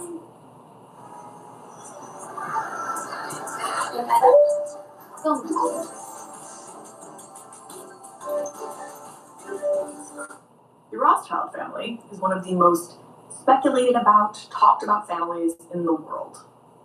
And for good reason. They are unbelievably wealthy. They have been unbelievably wealthy for centuries. And members of the family have been at the center of many important world events. Perhaps most famously, most notably, members of the Rothschild family were very prominent early Zionists who were incredibly influential in the creation of the State of Israel. So this, of course, is catnip for social media, who will speculate wildly and endlessly about the Rothschilds' potential continued influence and power brokering in global affairs. And of course, the recent revelation that the Rothschilds and Epstein were close has only served as fuel to further rile up many on social media. Epstein told Peter Thiel, "I represent the Rothschilds." Now, on the flip side, many media outlets have actually underreported on the relationship between Epstein and the Rothschilds. This recent Telegraph article, for example, which takes pains to stress the fact that Ariane de Rothschild, who is currently the head of the Edmund Rothschild Bank, she has previously understated the depth of her relationship with Jeffrey Epstein. True, but the article fails to mention that on top of underrepresenting the level of her relationship with Jeffrey Epstein, Ariane de Rothschild also, and her bank, paid out $25 million to Jeffrey Epstein in 2015. And also, that many members of the Rothschild family have been at the center of some of the most important and influential relationships in Jeffrey Epstein's life and career, given the respective power of both Epstein and the Rothschilds. I think this is an interesting history and relationship to probe, and I'm doing that with everybody who's in the Epstein file anyway, so this is just the next on my list. Let's talk first about who the Rothschilds are very briefly. They are a German banking family whose roots go back many centuries, and they ultimately end up setting up very prominent banks in 5 major European capitals. Now, many of those branches, those banks, those family lineages essentially died off. It wasn't just because of all the inbreeding they did, like many of their fellow brethren in the elite circles back in the 17 and 1800s. It's also because of wars and other things. Anyway, it left the 2 most prominent branches of the Rothschild family as the British branch and the French branch. The French branch ultimately would go on to start Edmund de Rothschild Group, which was headed up by Benjamin de Rothschild until 2015 when he stepped down due to a horrible drug addiction, and the power was passed over to his wife, Ariane de Rothschild, who's arguably the most important player in our story here today. However, she is not where the story starts. She is not where the relationship between Epstein and the Rothschilds begins. That would take us back to the 1980s, when Epstein started doing work for Les Wexner. Les Wexner is arguably the most influential person in Epstein's life. He is Epstein's largest benefactor, the person who changed the trajectory of his career more than anyone else, because it is from Wexner that Epstein managed to extract $200 million in payments, arguably maybe some stolen funds, who knows, as well as a whole plethora of real estate assets. And Wexner has claimed that his relationship with Epstein started when he received a recommendation, a reference for Epstein from Ely de Rothschild, who was in his 60s or 70s at that point, and claimed that Epstein had done work for his family. This would be the early, mid-80s. Epstein had been a banker at Bear Stearns, left, been involved in a Ponzi scheme that ultimately blew up. I don't know the exact timeline here, but what work he had done for the Rothschild family at that point is entirely unknown and entirely unclear. And then there's Edmund de Rothschild. What's fascinating about Edmund de Rothschild, father of Benjamin de Rothschild, father-in-law to Ariane de Rothschild, that I can find virtually no reporting, no accounting of a relationship between Jeffrey Epstein and Edmund de Rothschild. It's frankly made more complicated by the fact that Edmund de Rothschild is also the name of the bank, the group that is now run by Ariane de Rothschild, so it makes the SEO, makes Googling about that relationship a little bit trickier. Regardless, I can find nothing about it. And yet, early on, when Epstein was first grooming, when he was first collecting Ariane de Rothschild in 2013, he emails her to tell her very clearly that he doesn't want anything from her. He's just looking to be her friend. He has no financial interest in her. Of course, he'll ultimately end up extracting $25 million from her. He's very good at what he does. But he wants nothing from her. He is simply doing this. He wants to be her friend because he owes a debt to Edmund. Almost certainly Edmund de Rothschild. Interesting. What is a debt so large you will spend years for free advising somebody about how to structure their bank, how to do deals, how to navigate legal challenges with other branches of the family, etc., etc. Now, it could also be the case that Epstein was simply saying this as a manipulation tactic. This is what's so tricky about trying to parse through all this information, right? It may have been that he wanted to preemptively ward off any suspicion Ariane Rothschild might have had about Epstein's motives in their relationship, and he was able to ward that off by saying, I owe a debt to your father-in-law. Who knows? The next Rothschild that matters here is Lynn Forrester de Rothschild. Lynn Forrester to start. Now, Lynn and Jeffrey seem to have a very close relationship in the 1990s, which she has, of course, like everyone, fully tried to distance herself from at this point. But consider these facts. Ghislaine Maxwell, take her word however you want to, she said in her interview with Todd Blandt, the Deputy Attorney General of the United States, she said last year, there were other people that Epstein would assist. I know that he helped Lynn Forrester, who became Lynn de Rothschild. She'll deny it, and she has, but she can't. I have no idea what he did for her. I know he helped her financially. Her husband was the controller of New York, but I don't know, again, I'm not inside his business, blah, blah, blah. So Lynn de Rothschild has, of course, denied this and denied that he gave her any sort of financial help. But Ghislaine is not the only one citing the fact that they had a very close relationship. Alan Dershowitz, the incredibly controversial Harvard law professor, who ultimately defended and represented Jeffrey Epstein during his 2008 plea deal, sweetheart plea deal, in which the real specifics and the depth of the sex trafficking that he and Ghislaine had been involved in was completely swept under the rug. That was orchestrated in no small part by Alan Dershowitz, his lawyer at the time, very, again, successful, controversial lawyer, at Harvard Law.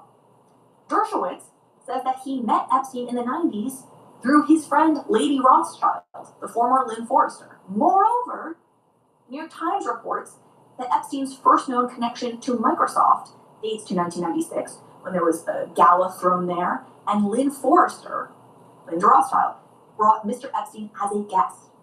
And now, the Microsoft-Epstein relationship is such a pivotal and important one for Epstein through the years.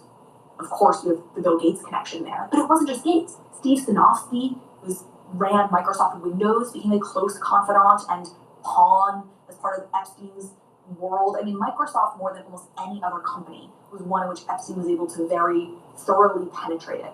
And the origin of that relationship is tied back to Lynn Forrester, ultimately Linda Rothschild. So if you're keeping track at home, we now have Rothschilds who had some role in introducing him to Les Wexner, his largest benefactor, Alan Dershowitz, his attorney, Microsoft, his largest corporate connection, I would argue. And that's all before you get to the fact that Epstein himself claims that he owes a large debt to Edmund de Rothschild, the relationship about which that relationship we know almost nothing. And this brings us to Ariane de Rothschild, the relationship about which we know the most because it began in the email age, unlike the other relationship. Epstein and Ariane met in 2013. They were introduced by a Norwegian diplomat and a man named Olivier Collum, who was an advisor to Nicolas Sarkozy of France. And immediately, in the emails, you can see Epstein senses opportunity. Epstein senses potential because he puts in a lot of work, again, for which he is not being paid, in cultivating that relationship and making Ariane feel good and feel valued. At one point, shortly after they first met, a couple months within meeting, Olivier emails Epstein and says, "What did you do to Ariane?" To which Epstein responded, "Listened."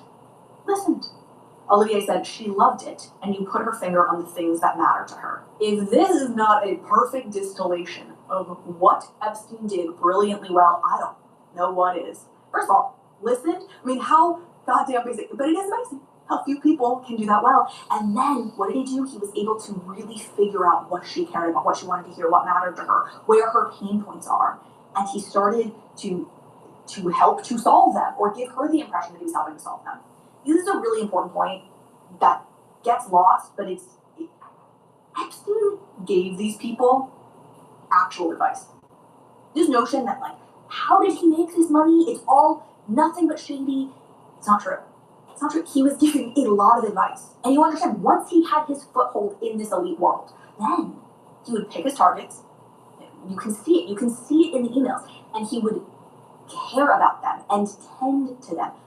Within the first month of meeting Ariane Rothschild, she mentions her neck hurts in an email. A couple of days later, he emails her, "How's the neck?" He's checking on the micro little things, seeming like he cares, seeming like a friend. And then he's also sending her thoughts on how to restructure the bank. He's telling her he's put a lot of thought into a strategy she could use. Let's get on the phone. Most of the emails are about coordinating phone calls. They get very personal. Her husband is a drug addict running the bank until she takes it over. She's stressed about her husband. She shares that stuff with Epstein. He creates an environment in which she feels safe. He says, "I'm listening. There's nothing you could say to shock me." Like, he's saying things that you know feel comforting to this woman who is used to people wanting something from her when they help her. And he positions himself as somebody who's not looking for that. Until he is looking for something.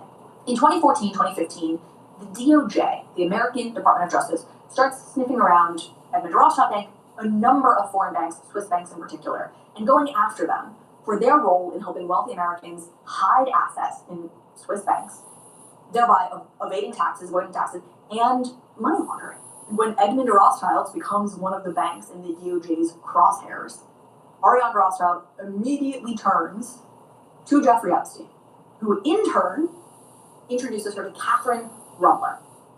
Now, I want to say a word about the people that Epstein introduces to de Rothschild. Because, well, as I say, he is doing legitimate work for these people. Ariane de Rothschild, many of their contacts, that's very clear. It is also true that sex is at the center of his most prominent relationships. It's not with Ariane, it's not with the women, but with the men. Within the first 3 months of meeting Ariane de Rothschild, he offers to introduce her to 10 different people, or 9 or 10 different people. Of these 9 or 10 people, he offers to introduce her, 7 are men who he has entrapped for their sexuality in some way or another. This ranges from men who were actually involved in his sex trafficking to simply men who were philandering, who were cheating on their wives, and Epstein helped cover it up, or Epstein knew about it. 7 of them, though, fall in that category. And all 7 of those men are men he also had business relationships with or legitimate relationships with. So there's a nuance here, but sex is still at the center of it. And those are the men he felt most comfortable offering up, the people he clearly felt close enough to say, hey, I can make this happen on a dime. Jumping back to 2014-2015, however, Epstein introduces de Rothschild to Catherine Rumler. And the timeline here becomes very important. Catherine Rumler was the White House chief counsel. She was the lawyer to Barack Obama. She stepped down from that position on June 2nd, in June of 2014. Epstein introduces her to Ariane de Rothschild in September of 2014. And a deal with the DOJ and Edmund de Rothschild, Ariane de Rothschild's bank, is made and announced in December of 2015, about a year later, which ultimately profits Epstein $25 million and Kathy Rumler in the millions, under $10 million. She split $10 million, I don't know exactly how, with another lawyer. Now, there are so many issues here. Let's start with Kathy. We'll do Kathy and then Epstein. There's a statute in the U.S. Criminal Code. It imposes a 2-year restriction on former very senior executive branch personnel making communications to or appearances before certain covered officials. This is the point of it. It's a statute that is in place to prevent corruption, right? Prevent very senior members of the executive branch leaving the executive branch and then being able to do a bunch of shady things or help foreign nationals or help bad people or help whatever fight the government with the knowledge they gained being deep insiders in the government. That's the spirit of the problem here. Now, Kathy Rumler's name is on the ultimate agreement, the agreement that is signed by the DOJ and Edmund de Rothschild Bank. On the DOJ side is Caroline Seraulo, who was the Assistant Attorney General. She would qualify as a scheduled executive and one of the kinds of people that a very senior member of the executive branch is supposed to not be able to coordinate to or make communications to for 2 years after leaving the executive branch. But this law isn't just run on vibes, on the spirit of the thing. It has specific definitions for the terms laid out in the statute, including a definition for very senior. And one of the qualifications, one of the ways that you can be defined as very senior is if you make more than $181,500 a year, if your pay bracket is there or above. Kathy Rumler, when she left the White House as chief White House counsel, she was making $172,200 a year. That is roughly $9,000 under the threshold to be considered a very senior person in the White House.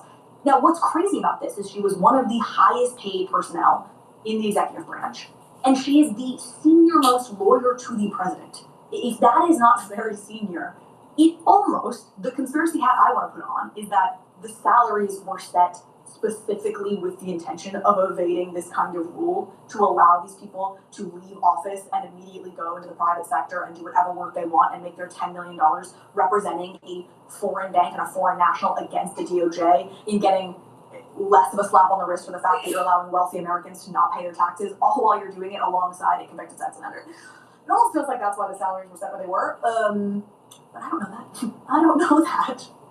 But what I do know is that the spirit of this thing absolutely feels like it's been violated. And it was done alongside Jeffrey Epstein. And this becomes the second thread that's very worth pulling on in this whole thing.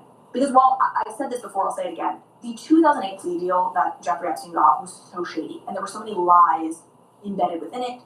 And so I do not blame every individual who continued to correspond with Epstein after that 2008 deal for continuing to correspond with him.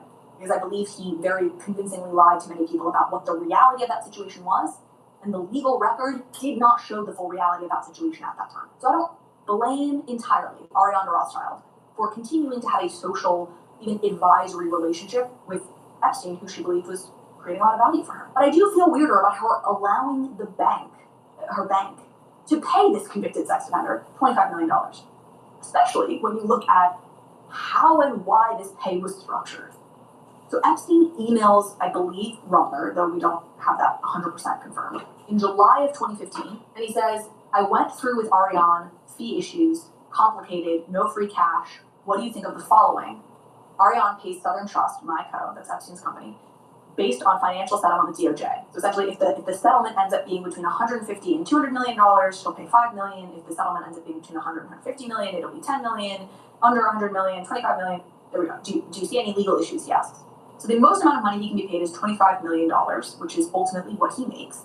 And that's if the settlement with the DOJ ends up being under $100 million. Now, the settlement with the DOJ, which happened in December of 2015, was $45 million, well under that $100 million threshold. And what's interesting is that just recently, within the last month, as all of this stuff was breaking, a story came out in Le Monde, the major French newspaper, about the ties and the relationship in general between Ariane and Epstein. And they interviewed a senior member of the Edmond de Rothschild group, the bank, who was there at the time. And they said that the U.S. authorities wanted $80 million.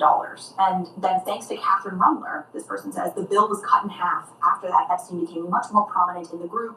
Everything seemed more or less subject to his strategic thinking. So it's really, this dynamic really bolstered Epstein in all their eyes because they saw him as being the puppet master who managed to orchestrate this, what do you know, once again, a sweetheart deal for somebody in Epstein's orbit with the DOJ.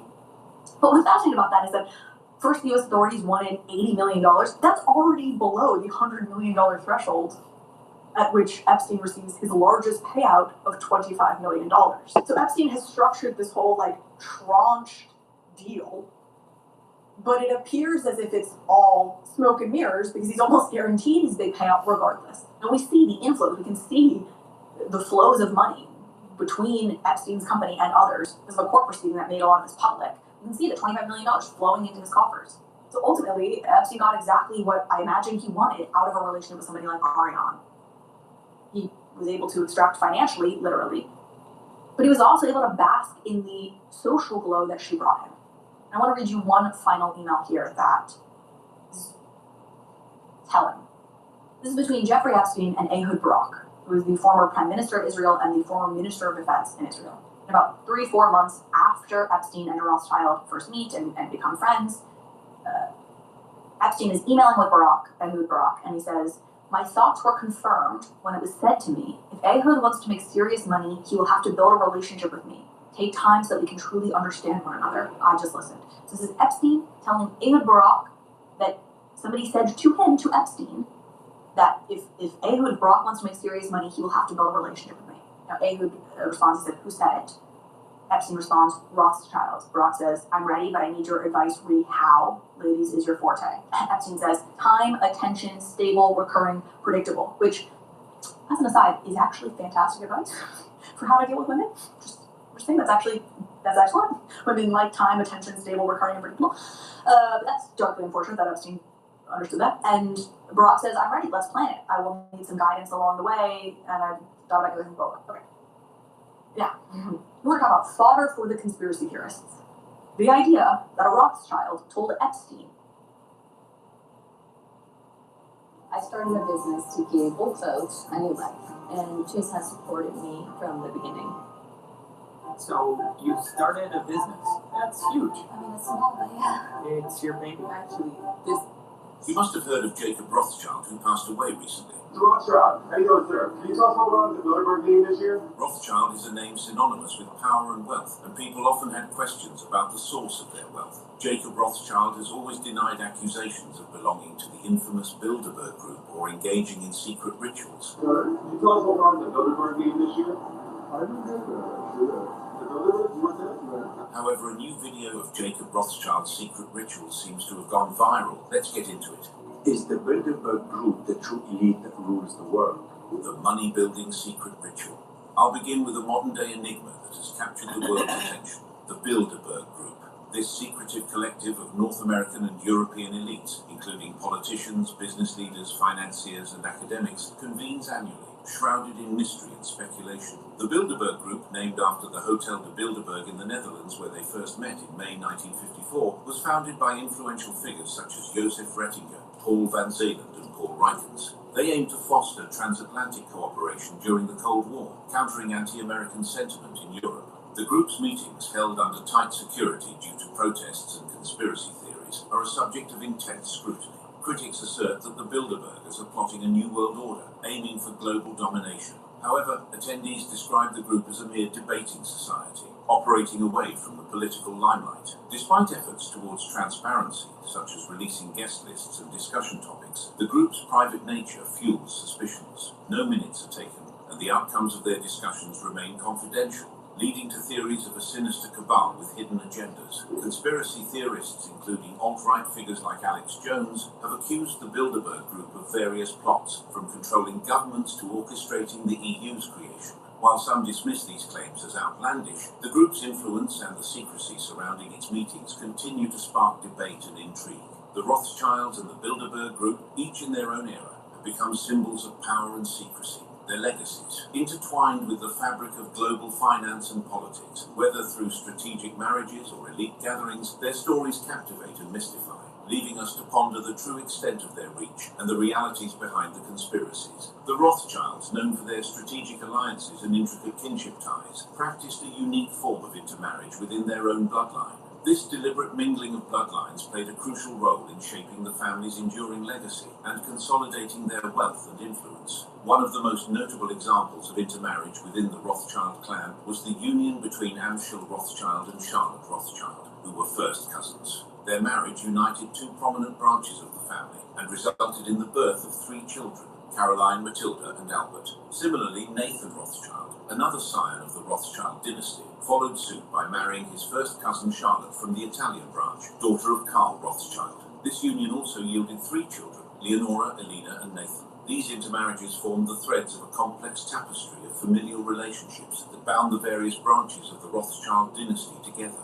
Through these unions, the Rothschilds ensured the preservation and consolidation of their vast wealth and influence. Beyond their strategic implications, these marriages also served to reinforce the bonds of kinship and loyalty within the family. By marrying within their own bloodline, the Rothschilds forged connections that extended beyond mere business partnerships. This network of trust and mutual support would endure for generations to come. The practice of intermarriage among the Rothschilds represented not only a pragmatic approach to preserving wealth and power, but also a testament to the strength of familial ties. It showcased the enduring legacy of a dynasty whose influence continues to reverberate across the annals of history. Louise, daughter of Nathan Rothschild, married her first cousin Maya Karl, son of Karl Rothschild. Their union brought forth three children, Adele, Emma, and Laura. Emma, intriguingly, broke the tradition of cousin marriages by marrying her second cousin Nathan from the English branch. Moving on to Karl Rothschild's line, his two additional children, Alalie and Wilhelm, both married their first cousin once removed, Caroline and Matilda from the Austrian side.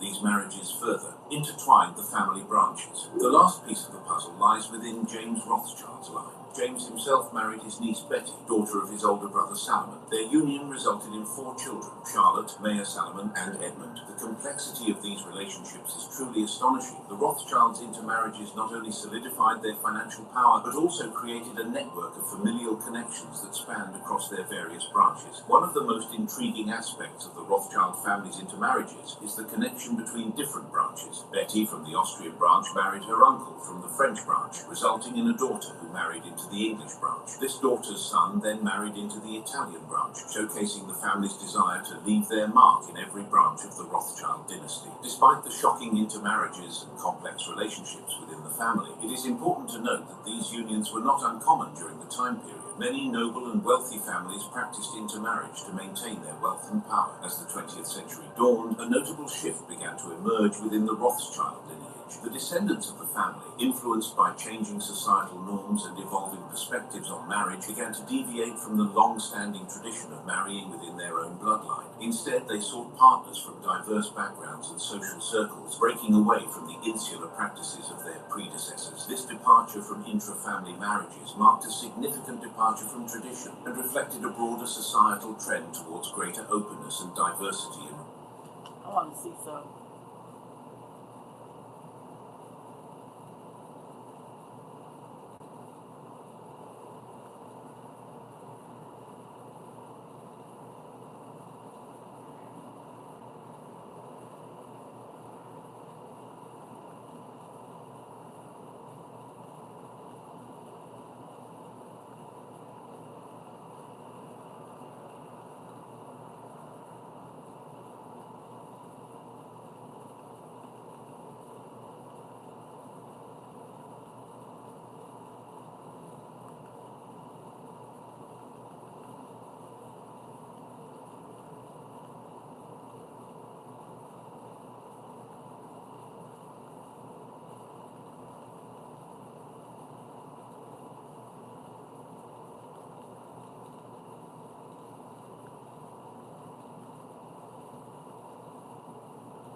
real president, Meta.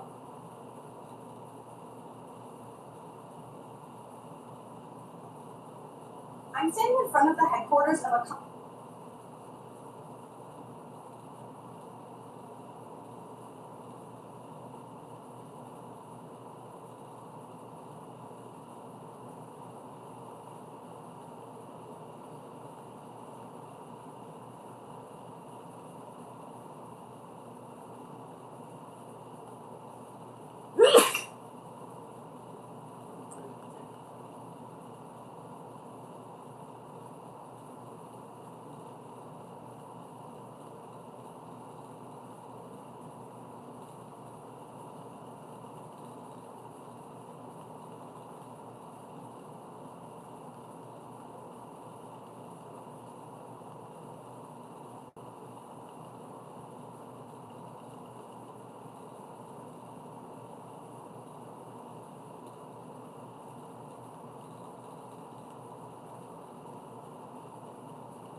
BlackRock versus Rothschild. Welcome to the world of high finance, where the stakes are high and the players are few. In this world, two titans of finance have emerged as the dominant forces, BlackRock and the Rothschild family. Today we're going to explore the hidden war between these two financial giants and what it means for the future of our global economy. Introduction. Imagine two titans of finance locked in a battle for global dominance. On one side, we have BlackRock, the behemoth of asset management, with over $10 trillion in assets under management. On the other, we have the Rothschild family, the legendary banking dynasty with a history spanning over 200 years. These two giants have been quietly waging a war for control of the global financial system. But which one will emerge victorious? Will it be BlackRock with its cutting-edge technology and vast resources? Or will it be the Rothschild family with its centuries-old network of connections and influence? The battle for global financial dominance is a complex and multifaceted issue. It's a war that's being waged on multiple fronts, from asset management to investment banking. And it's a war that will have significant implications for the global economy and for individual investors around the world. Comparison of BlackRock and Rothschild. But how do these two financial giants compare? BlackRock is a relatively new player, founded in 1988, while the Rothschild family has been a dominant force in global finance for centuries. BlackRock's strength lies in its ability to leverage technology and data analytics, while the Rothschild family's power comes from its vast network of connections and influence. Despite their differences, both BlackRock and the Rothschild family share a common goal: to dominate the global financial system. They are both masters of the game, with a deep understanding of the complex web of global finance, and they are both willing to do whatever it takes to achieve their goals. The rise of BlackRock. BlackRock's rise to dominance has been nothing short of spectacular. Founded by Larry Fink and Keith Olson, the company has grown from a small startup to a global giant, with assets under management that rival the GDP of many countries. BlackRock's success can be attributed to its innovative approach to asset management, which combines cutting-edge technology with a deep understanding of the global financial system. Today, BlackRock is not only the largest asset manager in the world, but also one of the most influential companies in the global financial system. Its influence extends far beyond the world of finance, however. BlackRock has been involved in some of the most significant financial events in history, from the 2008 financial crisis to the current COVID-19 pandemic. The Rothschild dynasty. The Rothschild family, on the other hand, has been a dominant force in global finance for centuries. With a reputation for cunning and strategic investing, the Rothschilds have built a vast fortune and a network of influential connections that span the globe. The Rothschild family's power and influence are rooted in their ability to adapt to changing circumstances and their willingness to take calculated risks. Throughout history, the Rothschild family has been involved in some of the most significant financial events in history. From the Napoleonic Wars to the current global financial crisis, the Rothschilds have been at the forefront of global finance, shaping the course of history and amassing a vast fortune in the process. The battle for global financial dominance. As BlackRock's influence grows, it's increasingly challenging for the Rothschild family's traditional dominance in global finance. The battle for control is being waged on multiple fronts, from asset management to investment banking. The stakes are high, with the winners set to dominate the global financial system for generations to come. The battle for global financial dominance is a complex and multifaceted issue. It's a war that's being waged on multiple fronts, from the trading floors of Wall Street to the corridors of power in Washington and Brussels. And it's a war that will have significant implications for the global economy and for individual investors around the world. The war for central banks. One of the most critical fronts in this battle is the war for control of central banks. BlackRock has been aggressively expanding its influence over central banks, while the Rothschild family has traditionally maintained strong connections with these institutions. The central banks are the linchpin of the global financial system, and control of them is essential for dominance. The war for central banks is a high-stakes game, with the winners set to gain control of the global financial system. BlackRock and the Rothschild family are both major players in this game, and they will stop at nothing to achieve their goals. The impact on individual investors. The battle for global financial dominance also has significant implications for individual investors. As BlackRock and the Rothschild family seek to expand their influence, they are also shaping the investment landscape. This has significant implications for individual investors who must navigate the complex web of global finance in order to achieve their investment goals. Individual investors must be aware of the battle for global financial dominance and its implications for their investments. They must also be aware of the risks and opportunities presented by this battle, and must be prepared to adapt to changing circumstances. Okay, I found out what I want to know. Let me see something.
I'm saying this.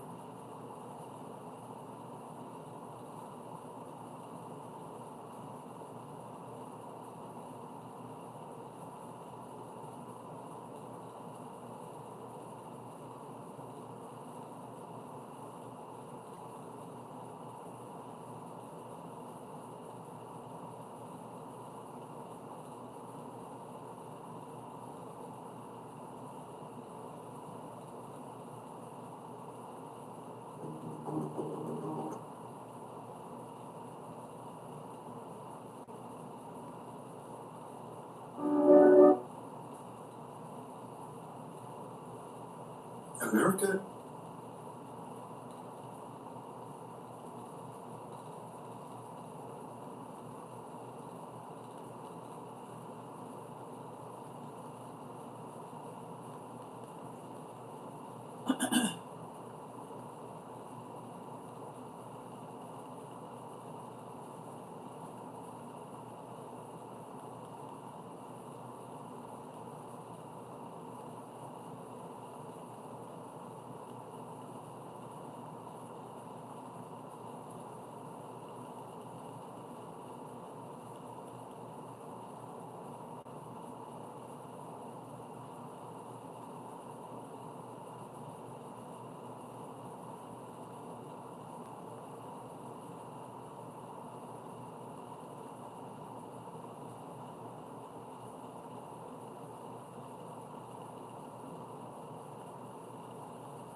Okay, yeah. Thanks for watching. I'll be back later.